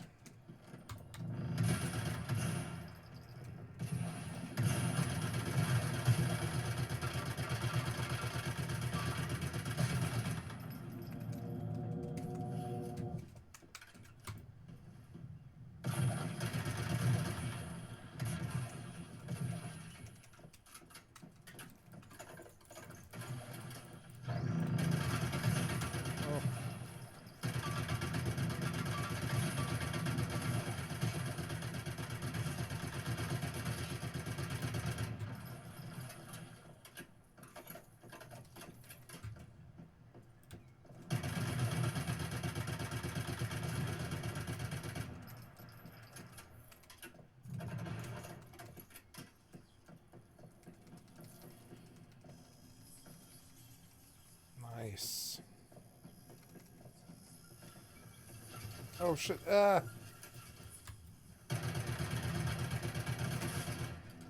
Ding.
Ah.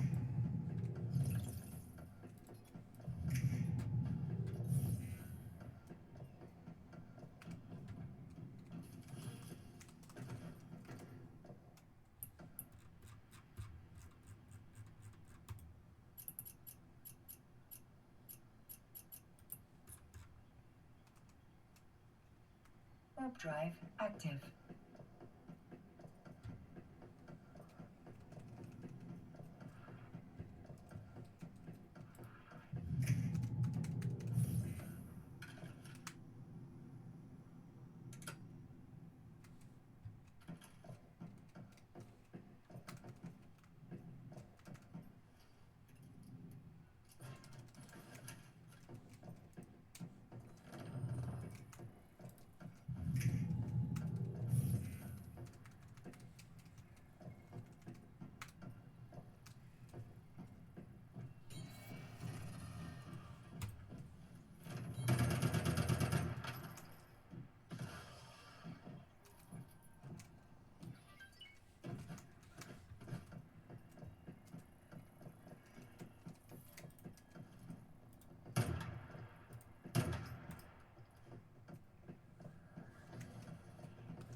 I think I've got a bad setting on my mouse. Oh no, it's an endurance.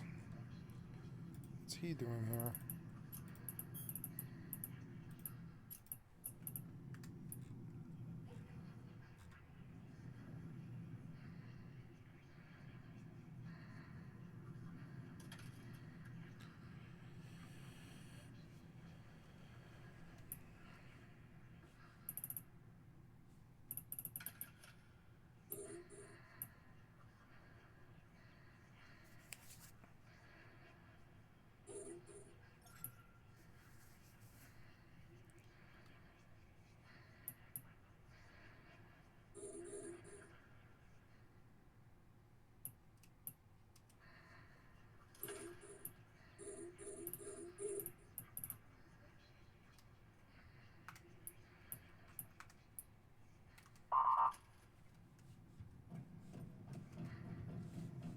The capacitor is empty.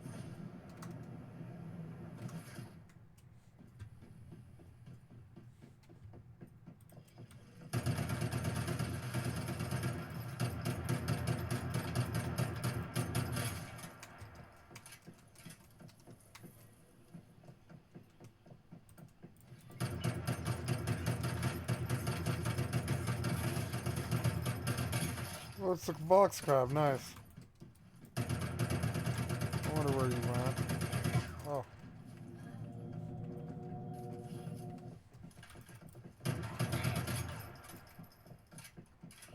I lost the box. Oh.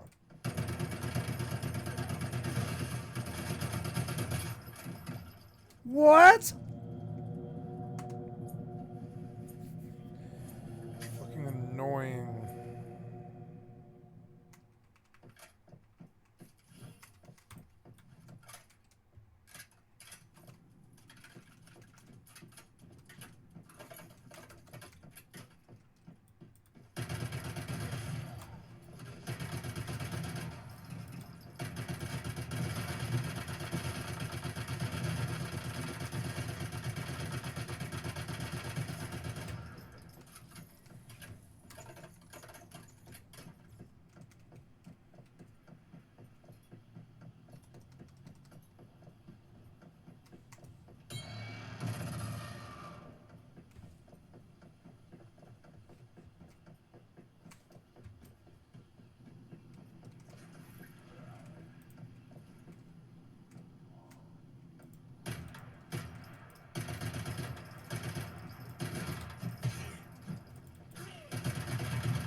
This must be where they gathered.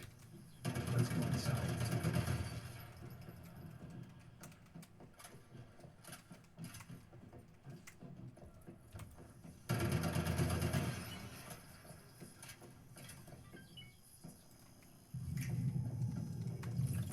Marco certainly understood the risks, and no doubt he made his sister proud.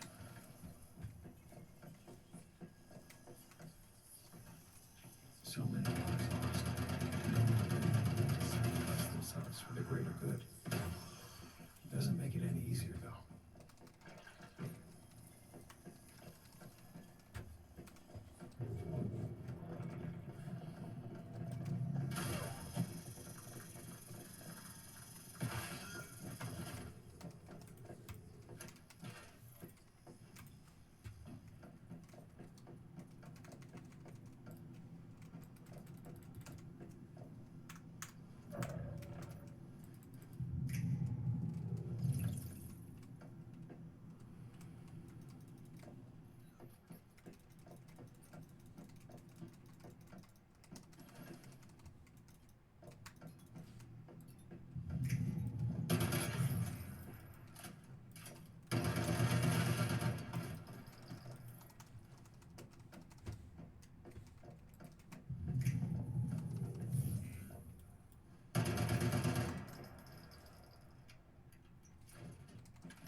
Ooh, that was a rich crate. Nice. Copper pistol and SMG. That's helpful.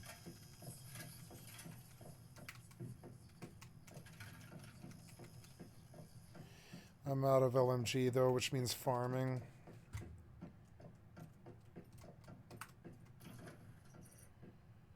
Got everything but the mystical crate.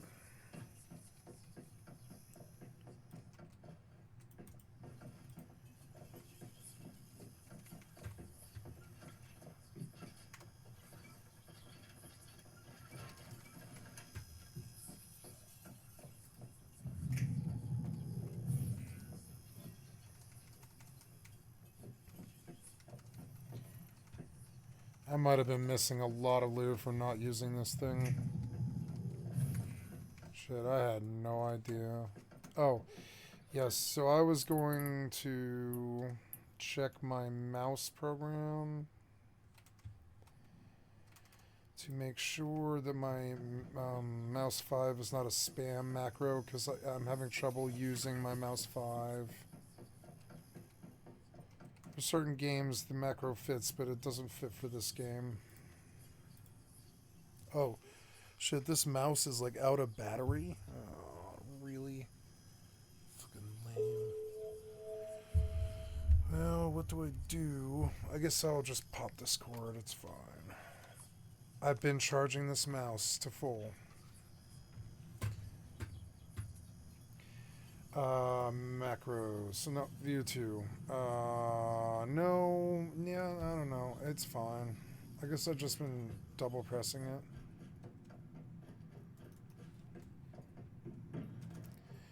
You can close, I don't need you.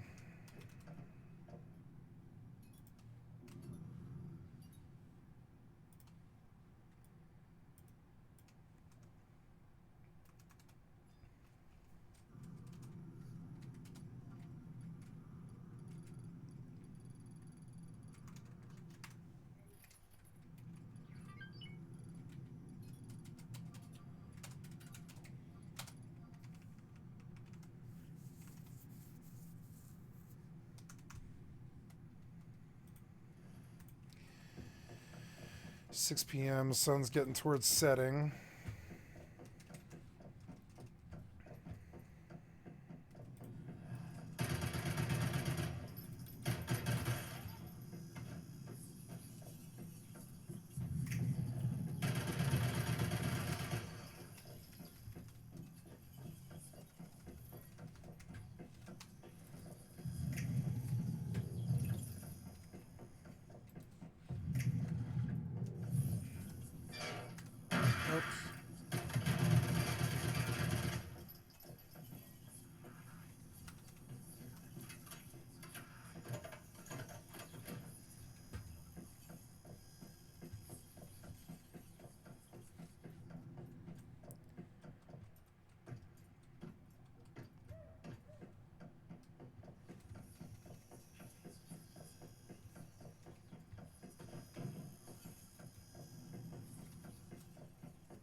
Fucking crabs spawned on top of me, I think.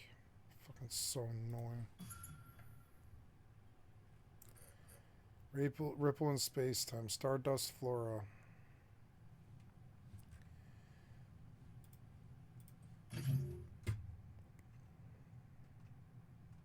It was a good run. Got a lot of stuff.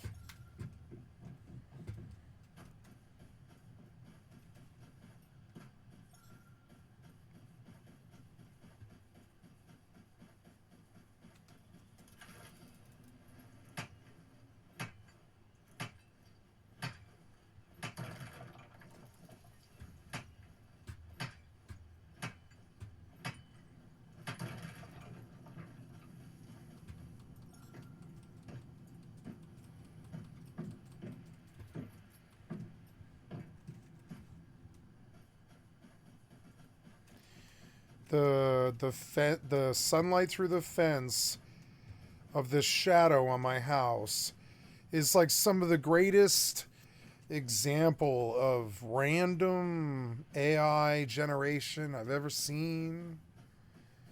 It's just, I used to dream of this kind of thing happening in video games, and now I'm starting to see it.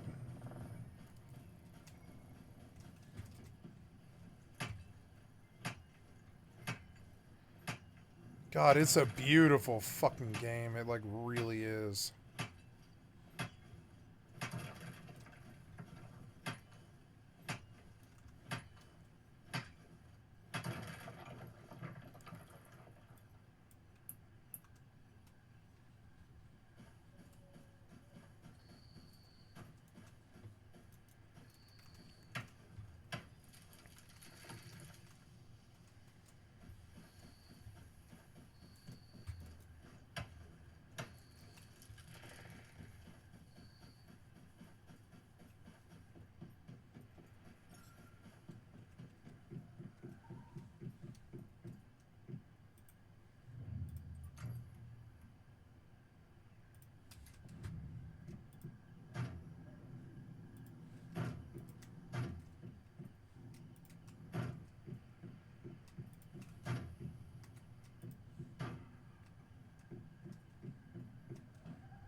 Warp drive active.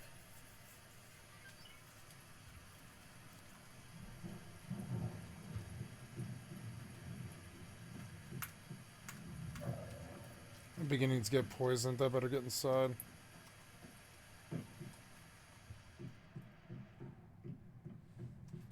It's all quiet in here. You can't hear the rain. I love it. But you can see it.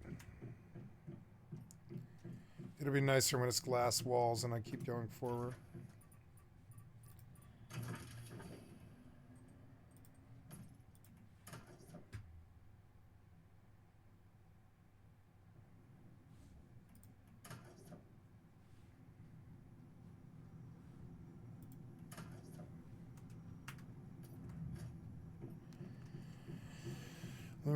Oracle Descent. Let's go get hella poisoned and go see what that event is.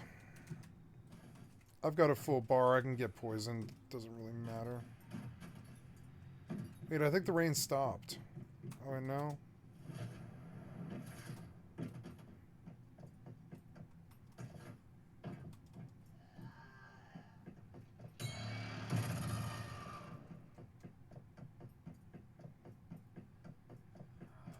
This isn't worth it.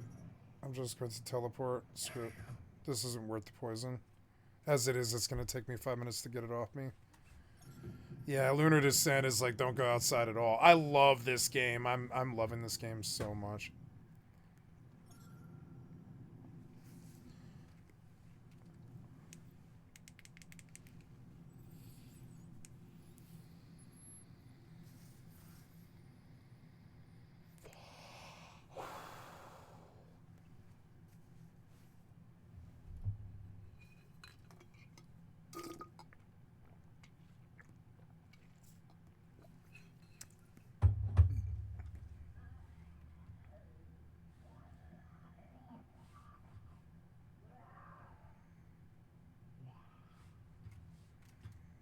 You can hear the zombies outside.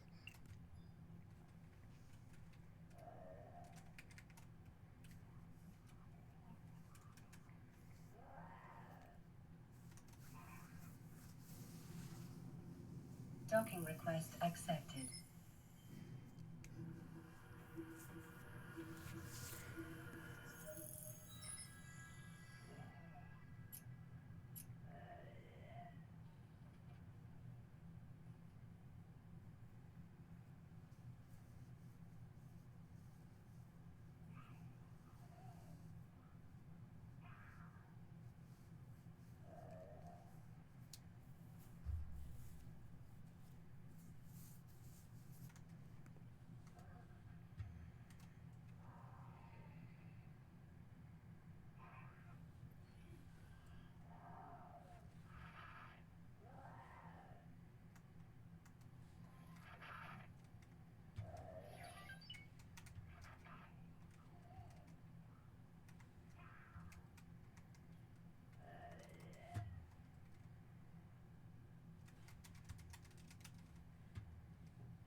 Oh no, that's my Digby boy.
Ooh, a lot of stuff. Nice.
11:20.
Thank you, Charlatan Wonder. I'd like to sub to your channel. 2024 was quite a year for the immersive sims. Mainly the indies, but we did get a AAA just out of nowhere, and I'm frankly excited for all of it. Now, I'm not kidding. There are a lot of immersive sims that came out last year that we need to round up and go over. So much so that we're going to try something a little different, or perhaps something that I just haven't done in a while.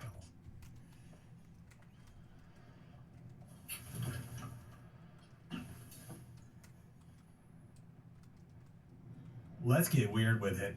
Please bear with terminally silly live-action Charles. He has not done a video like this since mid-2022. Hello and welcome back. Some of you that have been here for a long time might recognize this format. You might even recognize the old getup back there, which ironically, this one is too big on me because I finally started to lose the weight, but that one is still just a little too small. Am I even pointing at the right thing? Whatever. But there have been so many immersive sims this year that I frankly, due to many reasons, had to not immediately cover that this is the best format for showcasing them all because there's a lot here. There is a lot, and with all the stuff that's going on, like I literally, the only reason I started filming now is because back there, like where I've got all my hats and stuff and my Transformers, that was full of aprons. I finally got done sending the last of like the international aprons the Monday I started filming this, just because there were so many of them and so much stuff was going on. Speaking of Halloween in July, this year's theme will be Aliens. Which I've already got a bunch of games lined up, but if you got any spooky games for me about aliens invading, I'm all ears. And let's see. Yeah, this card's done.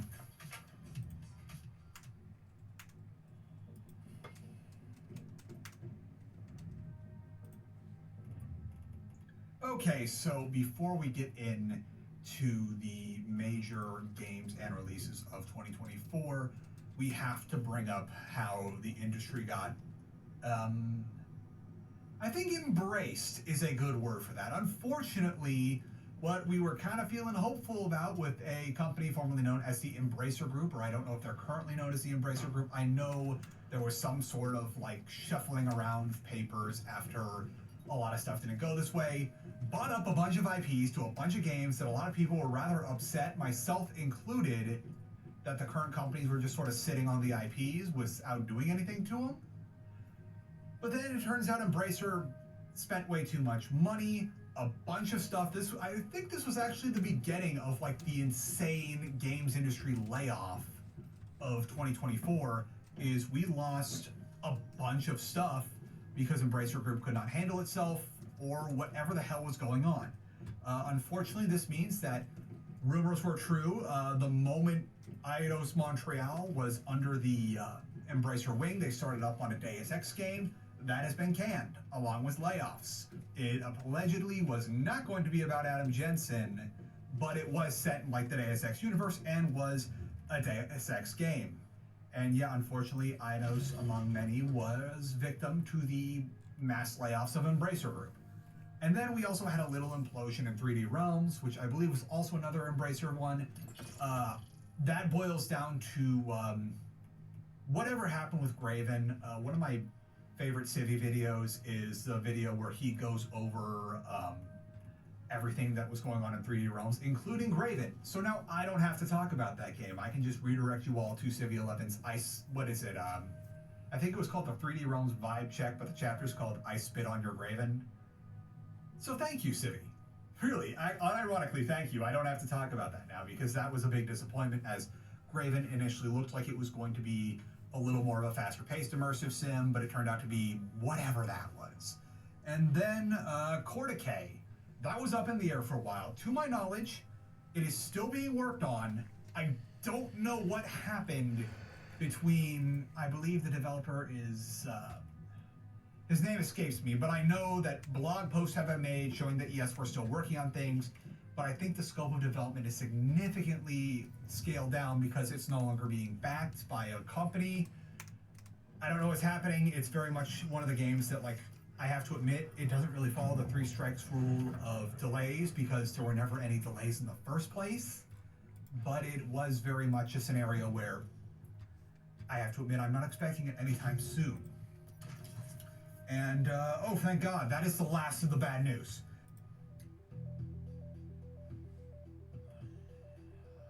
Because while the beginning of this year started very poorly for immersive sims and just gaming at large, overall, it has been a phenomenal year. We've had a lot of good stuff happen. We had a lot of good stuff come out. This is, geez, I've got like 20 note cards here to go off for various topics because, well, yeah, a lot of people love to bellyache and obsess of doom and gloom. Just looking at everything here, we have a lot going on. The first of which was early in the year, a game called Ad Infernum was released. If you don't remember that, I did that right in the beginning of the year. Ad Infernum is a much smaller scale immersive sim. There's like 3 major areas in the whole game. It's a lot of creativity. It's a lot of horror in a sense where you're hiding from a big bad while also taking out smaller bads. And it has a very much a sort of occult theme as the player character is stranded in a gas station where somebody was trying to summon something. And that's, well, we're moving fast. Then another game came out right after that, which unfortunately I still have not had time to get to. But the sequel to Imprisoned Hyperion, Imprisoned Hyperion 2 came out. And now I've got to do both games. That is just a good problem to have for me. But it's on my to-do list, I promise you. And it will be, I think I'll do a double feature because these are smaller games. It's very much like an underground dungeon crawl type deal. But I will be getting to that. Then we had, well, I didn't cover it until late in October, Sonar Shock came out. And while I do have my complaints about Sonar Shock, primarily, I can't stop saying Sonar Shark. It's Sonar Shock, like the System Shock. Oh boy. You know what's nice about this new office? When I don't have like a table here to be like signing cards and like packing aprons, I have enough space to where I can just do this all I want. I don't do it much because I get sick. But it's nice to finally have enough room to stretch out. Where were we? Right, Sonar Shock. It came out earlier in the year. I want to say April, May, but I don't know if that's right. I'll need to put up the date here. Sorry, still learning about camera. By the way, if this camera setup looks like ass, I assure you it is temporary. I'm just really figuring out how I want to do things because expanding into Twitch is a potential goal I have for this year. Speaking of potential goals, one of my New Year's resolutions is that every month of this year, we're getting an immersive sim video. And based on the ones I've got here and the ones coming up this year, that's not going to be hard.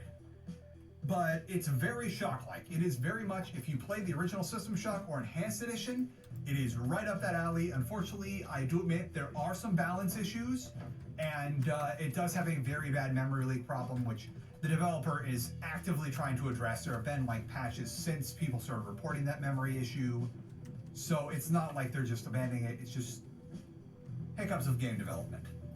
Oh yeah, back in June, Fallen Aces finally went into early access instead of just being a demo, and yeah, I own it, but I forgot about it. I even forgot to put it in this video, so I'm making another addendum. Yeah, there was a lot this year, and sometimes it's easy to lose track of it all. Then, Corpus Edax came out with a, because Corpus Edax was like late September this year. Like, wow, we just had a bunch of stuff early in the year and then like right towards the end. But where are we going with this? Right, Corpus Edax finally came out. That was a game that we helped get funded. And I'll admit, it did not come out in a very good state. It was just pushed to as far back as it could have been pushed. It was certainly jank on release, but my goodness, I'm pretty sure that since I downloaded that game, in the year 2024, Corpus Edax had more patches in it than all the other games I had on my Steam combined. Epic McDude has been hustling so hard. You can actively see on his Blue Sky, and I believe still his Twitter, by the way. I am now on Blue Sky, just because it's a nice place to be right now. And you can see constant updates, constant new features. Really just now that the game is out and they got that cash injection, they have the time to develop more and make the dream come true. It's still like very rough. I've already gone over this. Check.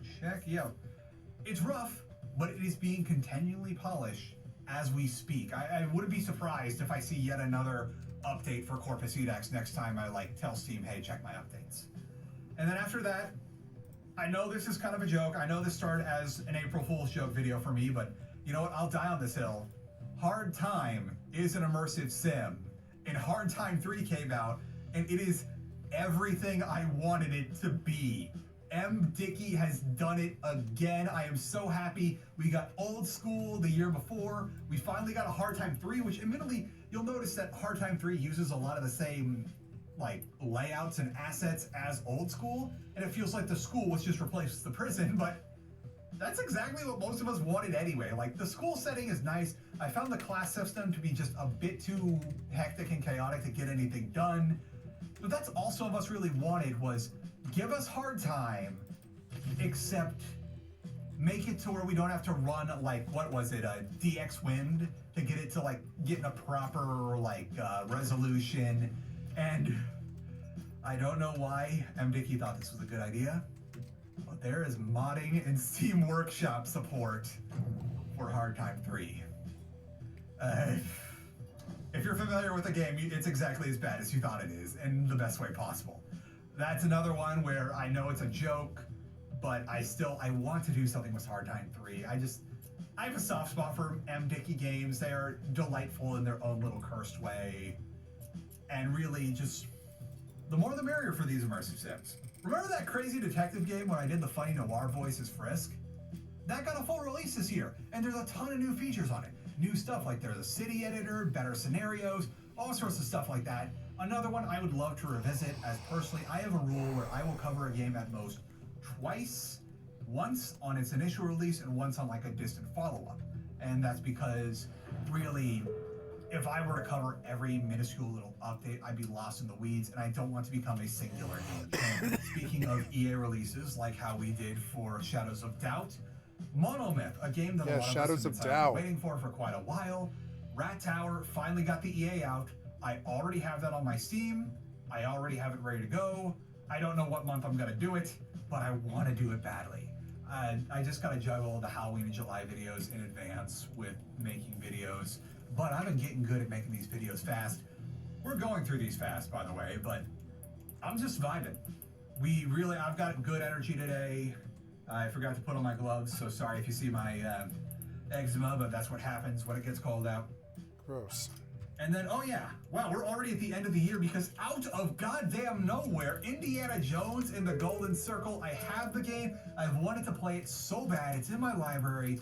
Just there's other obligations I have. First, like this video, like also is it the next card? Are these cards out of order? Wait, no, I see what I did. These are all the games that released. The final major release of this year was Indiana Jones in the Golden Circle, asterisk. And that is very much one I want to cover so badly. I know I'm going to miss the hype window. I know I already have missed the hype window, but I need to do this. I need to take care of all these things. It's a good time to be me right now. There's just so much going on, and I'm so happy for everything. And then we get to the final release. I did not accidentally get my cards out of order. Blood West got a full DLC expansion called Dead Man's Promise. That is the next video you're going to see on this channel. I actually did receive a key for it. Like, I was just so excited, I forgot about my stance on keys for a second, because I'm like, oh shit, I was not expecting this. And I believe the reason this is happening is Blood West is now a joint production between Hyper Strange and New Blood. New Blood is now, if you boot up Blood West, you will see their splash on the title screens. And good for them, I guess. I'm just happy to see more Blood West. I am very happy to just play more games like that.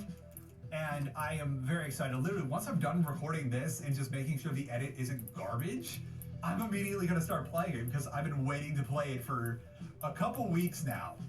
I feel bad. They actually sent me the stuff a lot earlier, but because I'm more active on Blue Sky than Twitter now, I did not see their message for like several days. Well. And then for stuff that is upcoming.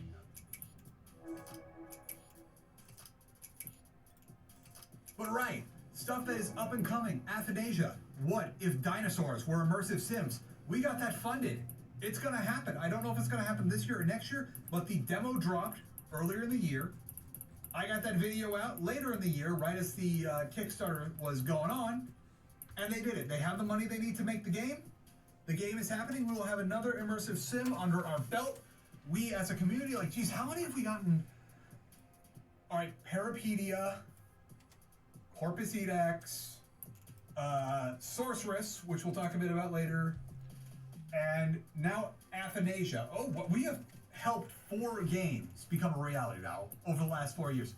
That's actually a pretty good track record, and I think I might be forgetting something, but this is an extremely unstructured video, if you have not noticed. I am just vibing out here in the name of getting this out because I need to get a bunch of other stuff ready.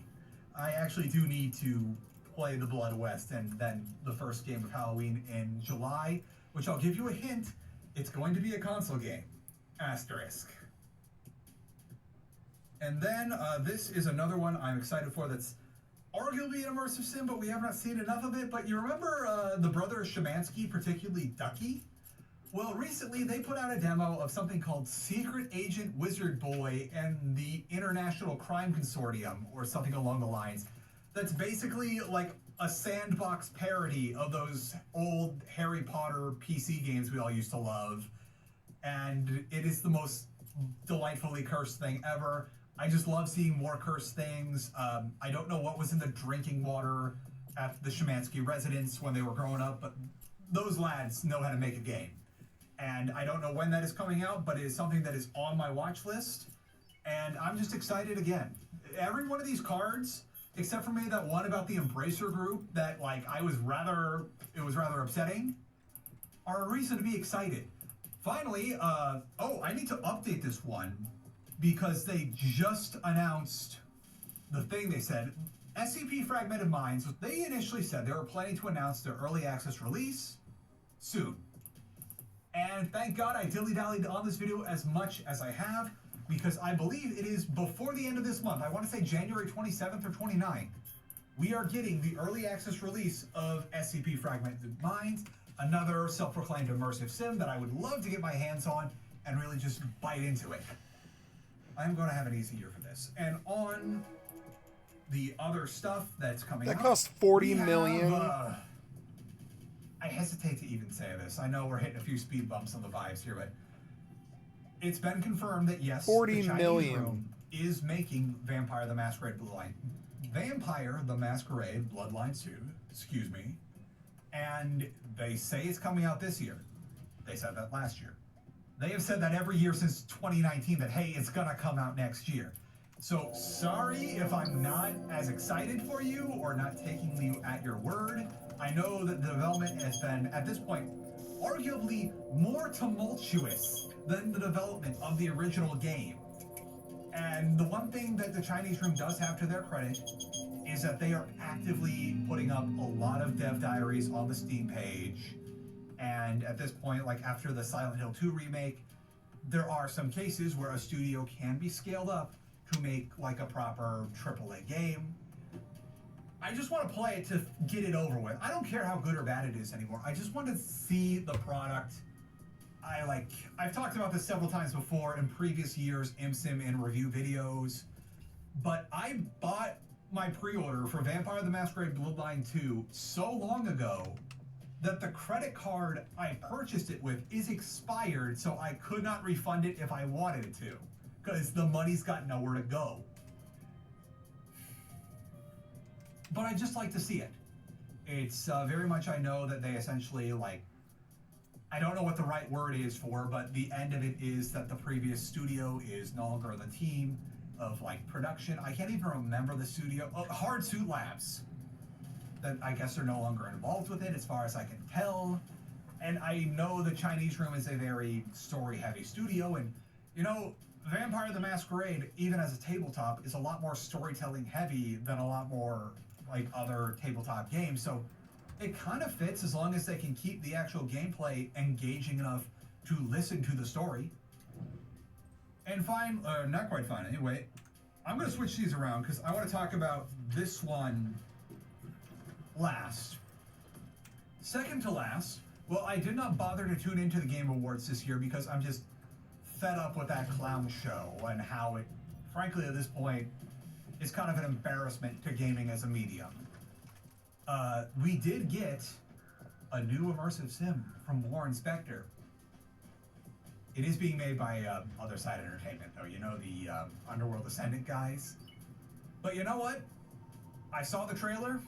I decided, hey, you know what? I like the vibe. You know what? I'd be happy to have an immersive sim where it isn't all grimdark, super serious, edgy and stuff, but it's actually fun. We need more fun. We can't always be super grim. Oh, I'm out of the world is ammo. ending all the time. And the game, I think it's called Thick as Thieves, Among Thieves. I really should maybe write the name of this stuff. Wait. Yeah, I really should write names down. I'm kind of just going through this, but I just want to see more of that. I'd like to see what Warren Spector is capable of in 2025 or 2026.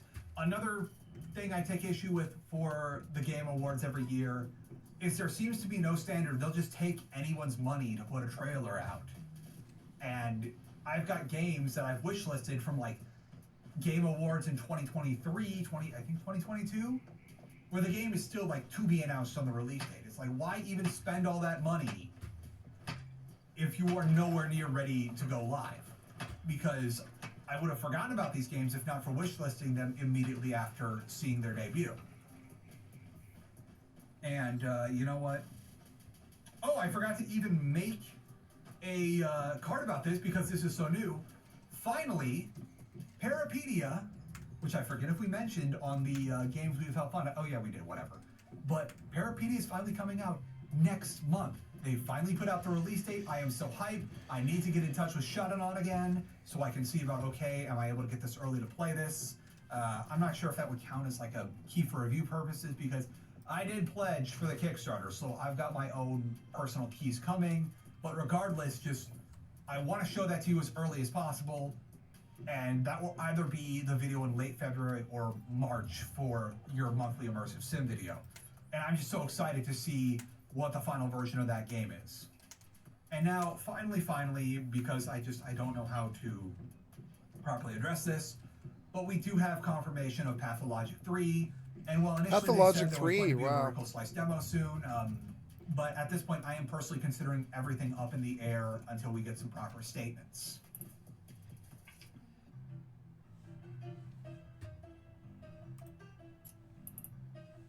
But games that are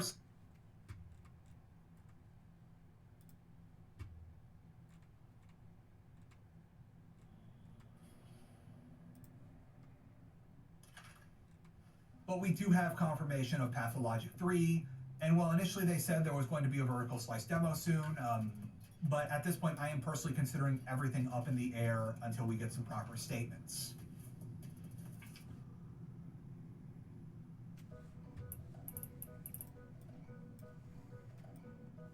Hey there. The other day I was checking the comments of my MSim tier list video, and someone asked me about which immersive sims are the best to get started with. Now, I've been doing this a long time, so long in fact that most of the time when someone asks me if I'm gonna do a video about something, my usual response is to go, oh yeah, I made a video about that like a few years ago, but then I realized I never actually did make an MSim starter guide. This just sort of happens when you've been making videos for 11 years. Sometimes you gotta check if you actually did it or not because, you know. We're gonna do this by briefly going over 10 immersive sims divided up into 3 categories based on how accessible they are. Beginner MSims, which is self-explanatory. Intermediate immersive sims, which are going to be things that, while accessible, would probably throw you for a loop if you just dive straight into them without any prior knowledge. And finally, games that are for advanced box stackers only. These are things that, unless you're really dialed in on how to play a game without straightforward objectives, or where direct combat is not nearly the best approach, you're gonna have a bad time. Then when we're done, I'll rattle off a few more games for you to try in case you aren't feeling any of these or want to add even more games to your wish list since that big old Steam sale's going on. Let's talk about what might be your baby's first 0451. With these 4 starter games, you're going to find at least something you like, and I actually had to think a bit about the rough order these should be in, say for the first, since they're all pretty accessible for the most part. They are new enough that modern operating systems are fine with them without needing to install mods or fan patches, and 3 of these 4 games are available on console online marketplaces if you just don't want to play them on your PC for some reason. Out of these 4 starter games, the first you should try is Deus Ex Human Revolution. The game's $20 on Steam, and by all accounts should run fine on anything Windows 7 or newer. Deus Ex Human Revolution is the prequel to the classic immersive sim, Deus Ex, and funnily enough, it's not only the best place to get started with the series, but is also chronologically the first game. Human Revolution plays as a combination of a first-person shooter and an Xbox 360-era cover shooter from the outset, and if you're really determined, you can get through it without installing any major augmentations. Human Revolution hits that sweet spot of being high fidelity enough to where it's not so old it feels like you're playing a period piece, but also from long enough ago that this thing will basically run on your toaster. Human Revolution does a good job at centering the game around all the abilities the player character Adam Jensen gets through his mechanical augmentations, which he never asked for, and the plot of the game is centered around it too. There is plenty of references to the original game in Human Revolution, but nothing so important that you'll need to play it to know what's going on. In fact, Human Revolution was my first Deus Ex game, and I was able to appreciate the story just fine. The whole game is also built around having many ways to accomplish a task, with just about any tool that's available to you being viable for something. You can sweet talk a bartender at a nightclub to get a meeting with a local crime boss, or just go break into his office. Don't like that side quest that made you pay a shitload of cash to settle someone else's debt? Literally just knock out the loan shark as soon as he walks away. It's not your problem he couldn't hold on to the money. Human Revolution is a great game, and the way it just makes it totally plausible to play the game as straightforward as possible, but it's going to take a lot of willpower to do that, since you'll keep finding yourself saying stuff like, "Hey, you know, I could probably get up onto the side of this building and sneak in through that open window, instead of like fighting your way through the lower floors of a place." Something that's just a little bump up in complexity to Deus Ex Human Revolution, but is still extremely accessible, is Dishonored. In a way of speaking, that is. These are almost interchangeable. Dishonored is a much more linear affair than Human Revolution, but instead makes the powers of the Outsider, the catalyst for the character's fantastical abilities, near on essential to completing levels. Sure, it's possible to play this like a normal human being, but that's going to be quite the ordeal. Dishonored's abilities are a whole lot of fun and give you a heck of a lot of ways to complete your mission, and more than just do you run up and stab your target, or do you find an alternate path to non-lethally remove the guy from the picture. Dishonored has some great levels that are more like stealth playgrounds, but don't let that deceive you. You can play this game with maximum violence. You can use guns or swords, or just throw big cans of whale oil into the most inconvenient place possible. As you can see from my own gameplay though, I am a fan of being extra sneaky. Now for something a little more recent, Arcane's Deathloop. Deathloop came out in late 2021 and is kind of a greatest hits of all the immersive sim mechanics that Arcane has made in their games up until that point, including Dishonored. We're not going to get into what they did after this game though. Deathloop is a little of everything when it comes to things found in immersive sims. Double jumps and teleporting among other abilities, stealth versus direct combat with just about everything in between working, such as setting up traps or hacking turrets to do the murder for you. Deathloop is about being stuck in a time loop, and the only way to get out of it is to kill 8 dudes who are all in different places at different times. You are given a whole lot of freedom in how you do that, but be aware that there are other people immune to the loop's effects, and they want to stop you from doing this. While it's not my favorite immersive sim by quite a bit, it's still accessible enough thanks to modern controls and being made recently that it's a good starter game. The trade-off though is that it's got some of that modern game stink on it, like color-tiered weapons and things that feel like they were very much set up as a way to grind in order to pad out the playtime. Which is why, despite it being the most modern game out of the 4 I'm going to recommend here, it's nowhere near the first choice. Now finally, for Baby's first box stacker, we have the direct sequel to Human Revolution, Deus Ex Mankind Divided. If you're trying to do things optimally, I'd say that the best way to go about this is to first play Human Revolution, see if you like it, and if you do, play Mankind Divided immediately after as your next major step into immersive sims. Mankind Divided has all the stuff that Human Revolution had in it, and adds a bunch more on top of that. Mankind Divided also refines the game's hub worlds, with Prague being a lot better of a place than most of the hub worlds in the previous game, and not quite on the level of Hong Kong though. Mankind Divided has a lot more going on than Human Revolution, such as needing to change your ammo types in order to deal with certain enemies, and branching paths that might lock you out of other parts of the game. There's also this stupid breach mode that went over about as well as you'd expect hacking a freemium shooter onto a story-focused single-player game would go, but your best bet for that is just never look at it. Don't even perceive it in your mind. Alright, you've tried some easier to get into immersive sims, and now you're ready for the bread and butter. Stuff something everyone who's into these games that use the code 0451 should say they've played, but not the most immediately accessible things. Maybe they're fairly complicated or need you to do some sort of extra thing to get them running on modern systems. Don't worry, I've got you covered on those extra steps.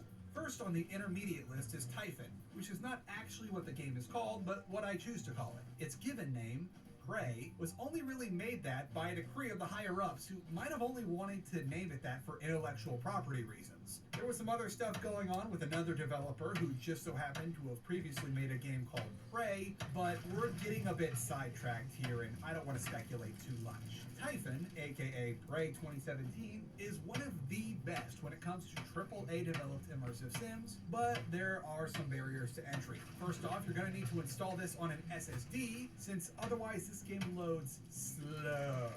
Secondly, Typhon does not hold your hand when it comes to how things are done. You are expected to know that your glue gun is not just for putting out fires or briefly containing electrical shorts, stunning enemies, and plugging breaches and pipes, but also a universal path-making tool and a bunch of other things that basically let you get anywhere. Typhon also has some pretty wild special abilities that you can level into throughout the course of the game. You're given 2 branching paths where one major tree of abilities are more mundane, like what you might find in Deus Ex, like having a higher health pool, better hacking, the ability to fortify machinery, and then a whole nother tree of abilities based on the aliens you encounter that gives you stuff like making shadow clones of yourself, mind control, or transforming yourself into a coffee cup so that you can sneak through small spaces. I'd suggest starting this one with a playthrough that uses only the normie skills, and then another with Typhon skills, because the latter also has additional challenges associated with it. Now, for the next two games, they are entirely interchangeable in how essential they are. They're both like right next to each other. Both of these have GOG versions that run just fine out of the box, but also have guides on their Steam community pages that will tell you exactly what you need to do to get them running. Both of these are absolute classics that are instantly associated with immersive sims. Going in chronological order, first up is System Shock 2. System Shock 2 is close to 25 years old now, and as a side note, I am making a prediction. System Shock 2 Enhanced Edition will be released by Night Dive on August 11th, 2024, the 25-year anniversary of System Shock 2's original launch. SS2 is not only an amazing game,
I know I'm out of ammo. But I chopped enough stuff now that it should be good.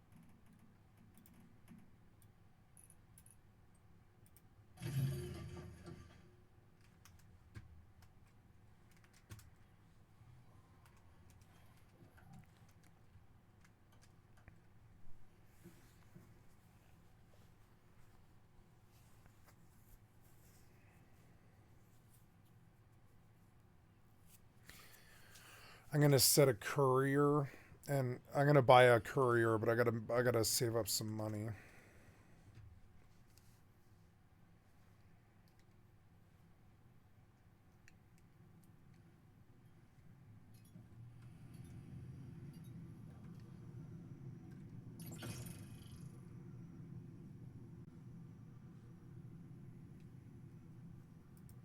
I remember Manhunt.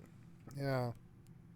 Manhunt 2 is so violent, it's been banned in The video game too violent to be released. There is nothing about this that is not disturbing. This is not only ridiculous, but it's just abhorrent. You are over your victim, plunging the knife into the victim as you play the game. They will have the axe. They will be holding the axe. I have zero respect for Megyn Kelly. It is some of the most horrific. I have zero respect for Megyn Kelly. Senseless and violent stuff you've ever seen. Here's the point tonight. We are training our kids to be killers. Ah, but he has friends. Alright now, 10-4, good copy. Only crime here was playing the game on Wii, but yep, fuck me, right? Over and out. How are you doing today? Yeah, these roads are straighter and flatter than my wife. Yeah. Anyway, can I tell you something I've been thinking about lately? Rockstar has no stones anymore. No rocks, Rockstar, that's what I call them. I mean, back in the day, they used to stick it to the man every day. Now, they are the man. They've been neutered for Now profit they like are money the grubbing man. suits. And let me tell you something about stones. You got them or you don't. But one thing's for sure, if you live long enough, somebody's gonna try to snatch them away. John used to be one of the boys until his girlfriend jarred up his stones, and now he goes to farmers markets on the weekend. He asks if he can have 3 beers tonight because he's been a real good boy. He wears salmon-colored collared shirts, and when you try to regale him about the good old days, he says he doesn't do that stuff anymore. Rockstar games when they used to make them is now that He guy. doesn't But do back in that the stuff anymore. Yeah, I know, and I'm like, I'm not really not that guy. They used to party all night, hit the jiggle joints in the morning, then pop some powder in the afternoon. They had stones you could see from space. Aliens confused them for a second and third moon. News came after them, fuck the news. Government came after them, fuck the government. Jack Fuck the Thompson, government. bitch, smacked him into retirement. Yes, Daddy. Playing it safe and only guaranteeing financially viable market hedging. They made a ping pong game that a schizo slaughterhouse. Ping pong game is so good. Rockstar Table Tennis is so good. Can I get that game? Let me come look.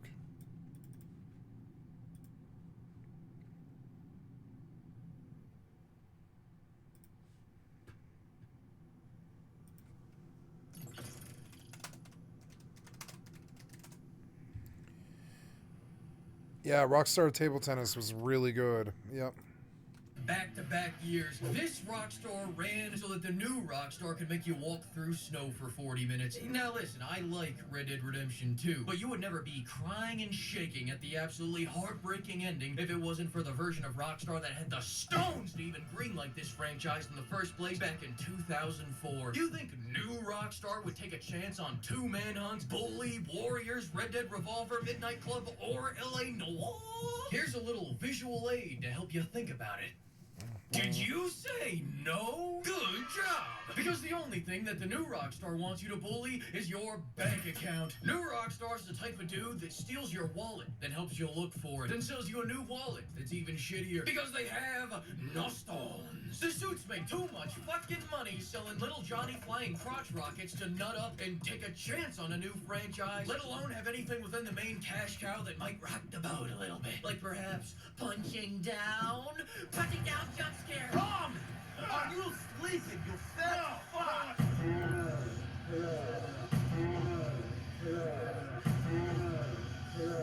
Maybe you should check your privilege. Rattled to your core, I know. But the real question is, what did the cars say?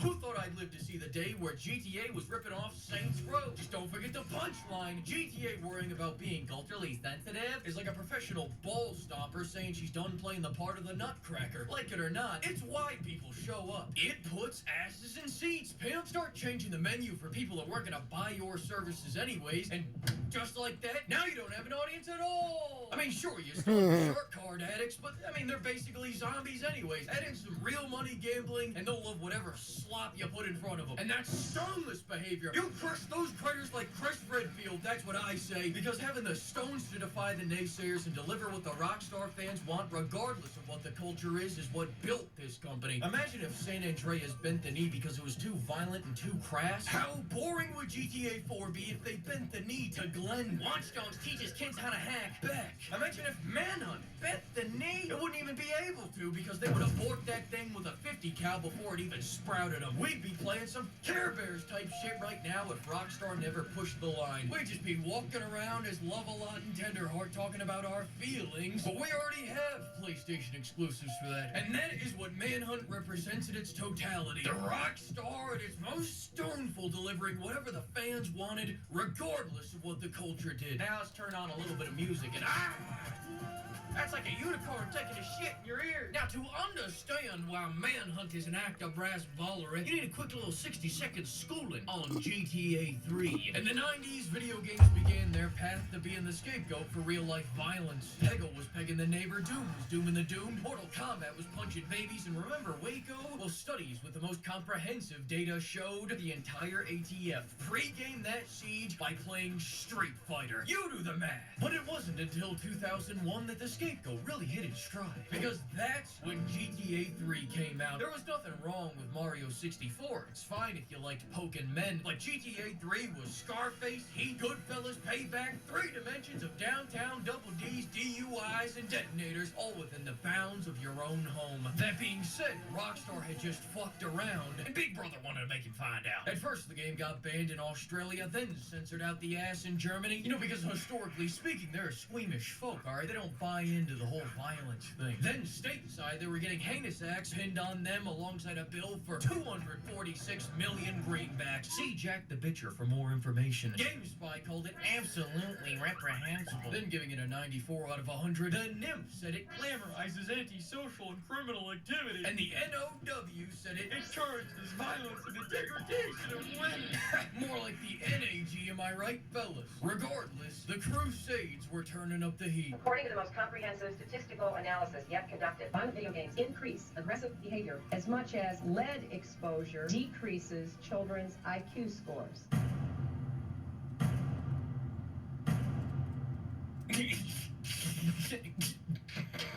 Such a nasty one. And now 10-4, I hear you smoking. You're wondering why the hell I just told you all that. Well, it's important you see how much flack they caught for GTA 3 being the most realistic, violent depiction of real life to understand how massive their cojones were following all that up with what the Chicago Tribune called easily the most violent video game ever made, Manhunt.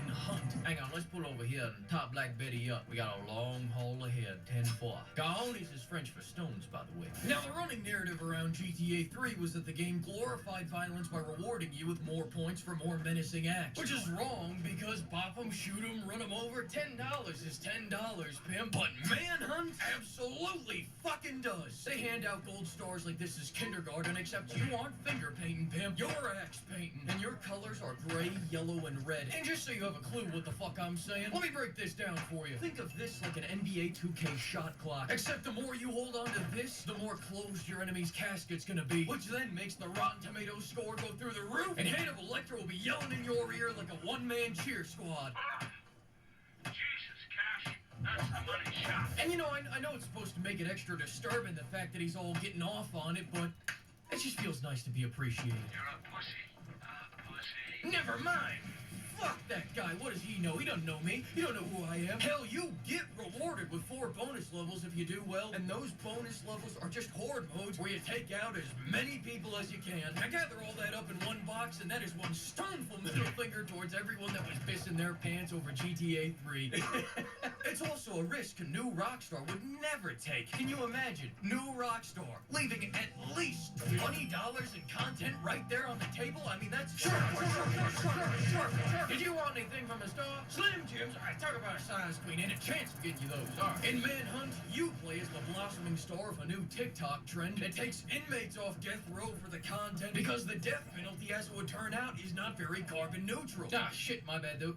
Those were notes from the culturally sensitive Manhunt 3 that's coming up soon. Now, here's Manhunt 1. In Manhunt 1, you play as method actor Christian Bale as he prepares for his breakout role in American Psycho. A real cutting-edge, plastic bag over the head breakout star, even paired with a sharp script that you could really take a few stabs at and see what makes a splash, you know? Fuck, that's not right either. Third time's the charm. You're an inmate that gets yoinked off death row by a Hollywood movie director under the guise of a second chance, as long as you can put together a hot sizzle reel for his new snuff film. He'll heckle you through through a series of different sets with different gangs, and the idea is that if you can make it to the end, you can have your freedom. Kind of like Saw, if it was good. It's a simple story. If it was good. You're essentially just playing as Jason. So who knows your history and who fucking cares? It's time to use some heads like dodgeballs, pimp.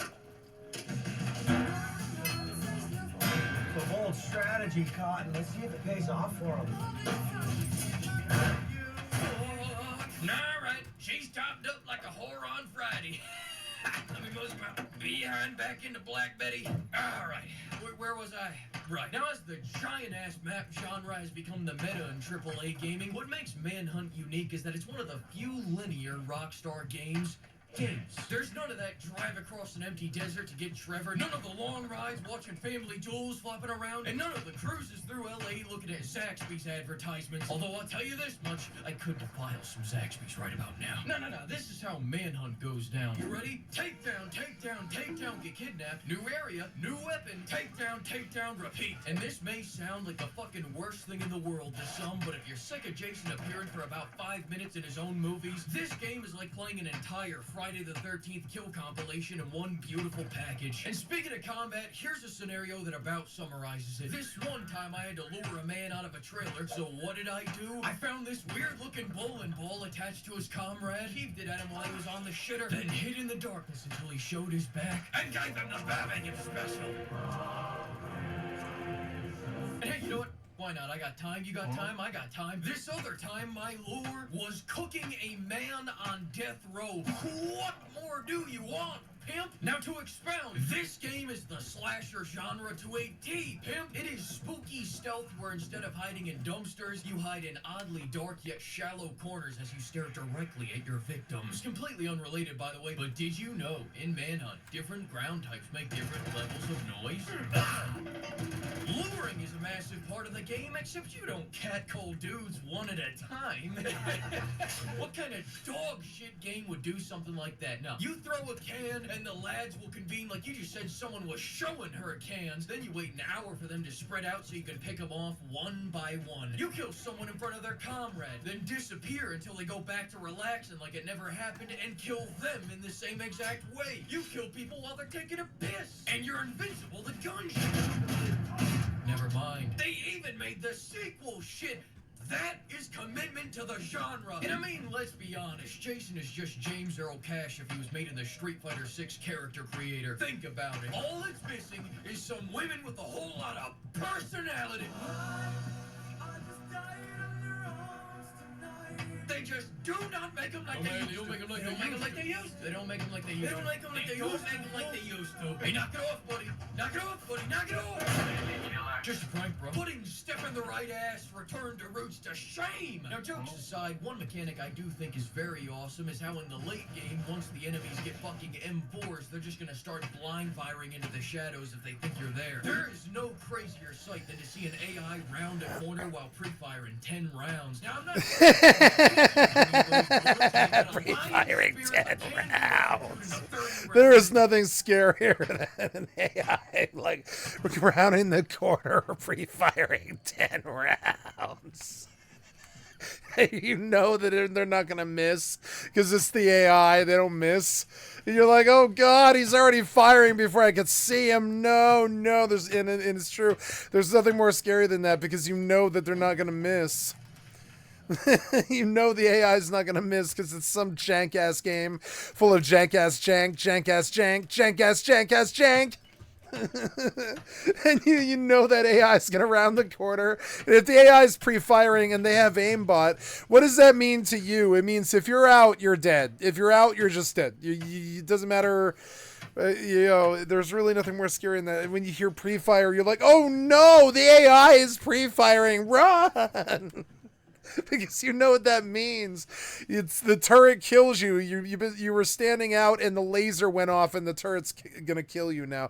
It doesn't matter if it's like some mob or some dude or something.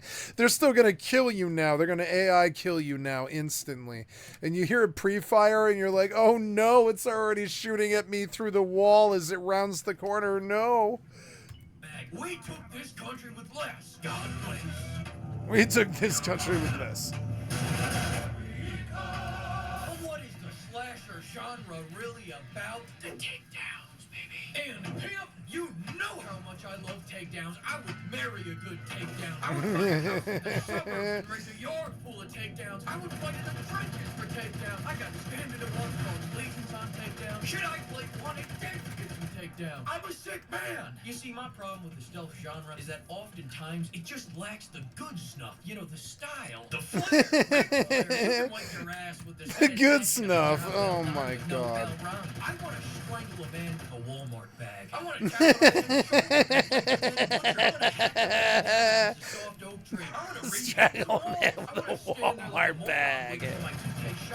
Charge up if it means I get to treat this man to some steel surgery. You feel me, Bill? Instead of me going, turn around, and don't get you. I yell, I have plans that I cannot share with you right now because the haters will sabotage me. I have plans that I cannot share with you right now because the haters will sabotage me, but I got some stuff in the works. It's like if Wes Craven remade Splash Mountain. I mean, damn! People But I got some stuff in the works.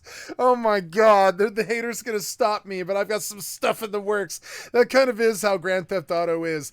You're like, nah, the hater cops are gonna stop me, but I've got something brewing in my brain. I'm gonna set up a 6-car pileup with an ambulance explosion, and when it all goes up, I'm gonna fire a rocket launcher at the chopper, which is gonna land on the well, let's face it, bus full of nuns. I mean, the chopper's gonna land on the bus full of nuns.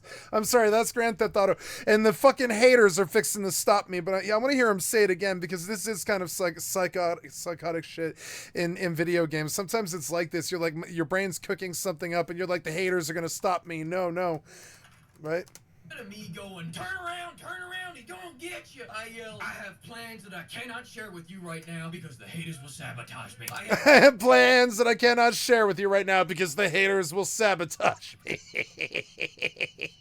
Plans that I cannot share with you right now because the haters will sabotage me, but I got some stuff in the works. I got some stuff in the works. Fucking like a true psycho. Jesus Christ, this guy is a psycho. I could hear it in his voice. I immediately was attracted to his work. I was like, this guy is a psycho. He's boiling on all cylinders or whatever. Let him cook. This guy, you just let him cook. He'll just cook all of his career. This guy, he doesn't need anybody else. He'll cook. I'm the same way. Like if Wes Craven remade Splash Mountain. I mean, Wes Craven remade Splash Mountain. We're pissed simply with the ability to kill cops in GTA 3, but now Rockstar made it so that you are styling on them. Between the fantastic animations that conduct the weight of every hit, I mean, you can really feel the blade or the crowbar getting stuck. And the Beethoven sound design, even through crusty PS2 graphics, it still feels brutal. Take a listen. Oh no, you hit me with a hammer, that really hurt. No, you hit me with a hammer, that really hurt. But you didn't have a vacuum too. That's my bad. No way the Ministry of Love was letting me hit you with full kick without taking me down. I hate to say it, but the video game industry does make you like this. This is what it's like. You were dropped on your head repeatedly as a child. You got bounced around like a basketball. That's why your nickname is Double Dribble. What? You look stupid. Damn it, I forgot to take my pills again. I'm very sorry. Bless your heart. Now, one more thing on the stealth mechanics. This game encourages stealth not by instant failing you for getting detected, but by making you face a much greater punishment, the hand-to-hand combat. The melee battles in this game feel about as smooth as the PS5 version runs, and that is to say it'll give you a seizure. It always devolves into taking turns beating the shit out of each other, and it has this weird flow like none of the attacks are connected. Or in other words, it's basically lethal slap fighting. Check out this nasty drift. Now, although I could go into atmosphere and horror, I don't play horror games, so I wouldn't know. Not that I'm above the genre or anything, except I absolutely fucking am. Silent Hill? More like silence, bitch. I've heard enough. Never mind, I would like to know more. Now, nonetheless, what I like much more is comedy, and Manhunt is funny as hell. If somebody tells you that it isn't, then they're just too good at the game. They're moving too quick. Hey, you spend an hour on these levels to hear all the voice lines and experience it like I do. Totally on purpose. But now allow me to show you some of the best. You have Brian Cox putting the absolute most into busting your balls. Look, what the fuck? Go kill some poor chump, you dumb Jim. You really trying my fucking patience? Move over at it again. Taste me, just like a teenage girl. The crazy people pretending to be housewives What? from the 50s. Children! You can't... I'm gonna take the kids. I swear I'll do it. I know where you've been, Barry. I know you've been at that bitch's house again. You New Yorkers at 4 a.m. He thinks he's a fucking ninja or something. Bad karma, man. Bad karma. I mean, crap. It's like trying to catch a... Oh, screw this. Screw all this running around like retards. And of course, the dude who thinks you stole his shoes. Those are my shoes. My shoes. Hold on. Aren't those my shoes? My shoes. Plenty of other shoes out there. Why mine? Just give up the damn shoes, you crazy-ass shoe-thieving shoe thief. I recognize these shoe prints. They're made by my shoes. Listen, he's no Shoes. one-trick pony, though. I heard you nasty wiggly witchetty man. You nasty wiggly witchy man. Voice actors and writers understood the assignment. Because at first when you... They understood the assignment. They understood the assignment.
That's quite good, actually. Like, oh, get a load of this guy. He lost his shoes. Then you read a little bit deeper into the dialogue and you go, damn. They're real bad guys. Horrible people. Horrible people, I tell you. They're no good. They're no good, pimp. They're no good. Stuff the Ministry of Love wouldn't even let me play for you. I mean, bad stuff. Real bad stuff. So do you want to hear a few lines from the Skins or not? We ain't a race of runners. We're a race of fighters. Oh, I didn't mean any of that stuff. I wasn't going to scalp you. I was just messing with you. My name is Uncle Rucker. No relation. Just trash you guys. See, some human scum here. No relation.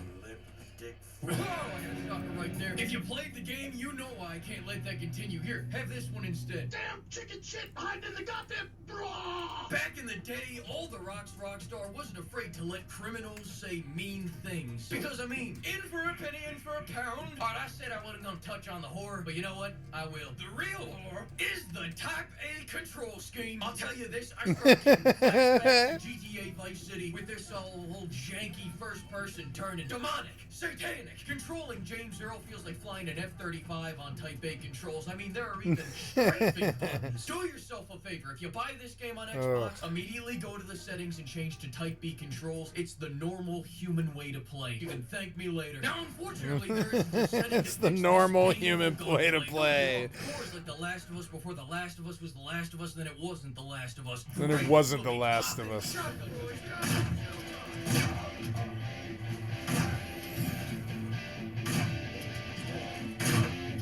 I gotta tell you, it was perfect. Guns feel and sound great. They actually have impact unlike anything cocaine has ever made.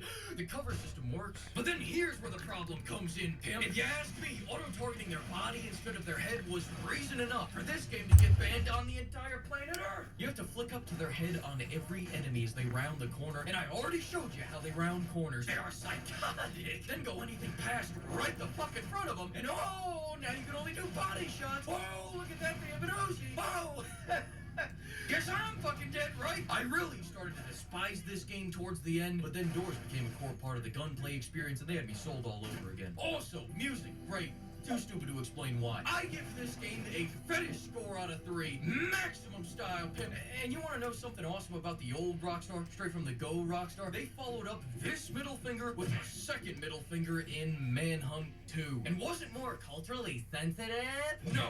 In fact, they doubled down to the point where it was banned in Germany, Malaysia, New Zealand, South Korea, banned it first in Italy, Ireland, the UK, and even caught an AO rating for a little bit there in the US of A. It was even more controversial than the first one because it was even more bloody than the first one. And the news media was fucking pissed. They all had the kids walking around going, Look what the kids are doing. Nintendo's teaching them all how to pop, twist, and shake together a pipe bomb. And after that little stunt, they had to hire Sisyphus to push their stones up the hill. Now, no rock. Sisyphus to put their stones up boy, there. oh boy, GTA 6 is shaping up to be a real riot. Sorry, peaceful protest. Look at what they become, Rachel. Now, well, who gives a shit? Saints Row was always better, and they already took that from me, right? Now, 10-4, this is us not good, buddy. And why anyone would want to play that creepy, disturbing game is beyond me, but It's just the way it is. I'm God damn it. Fucking media. GTA 5 was in 2015, I think. And it definitely had a really tripped out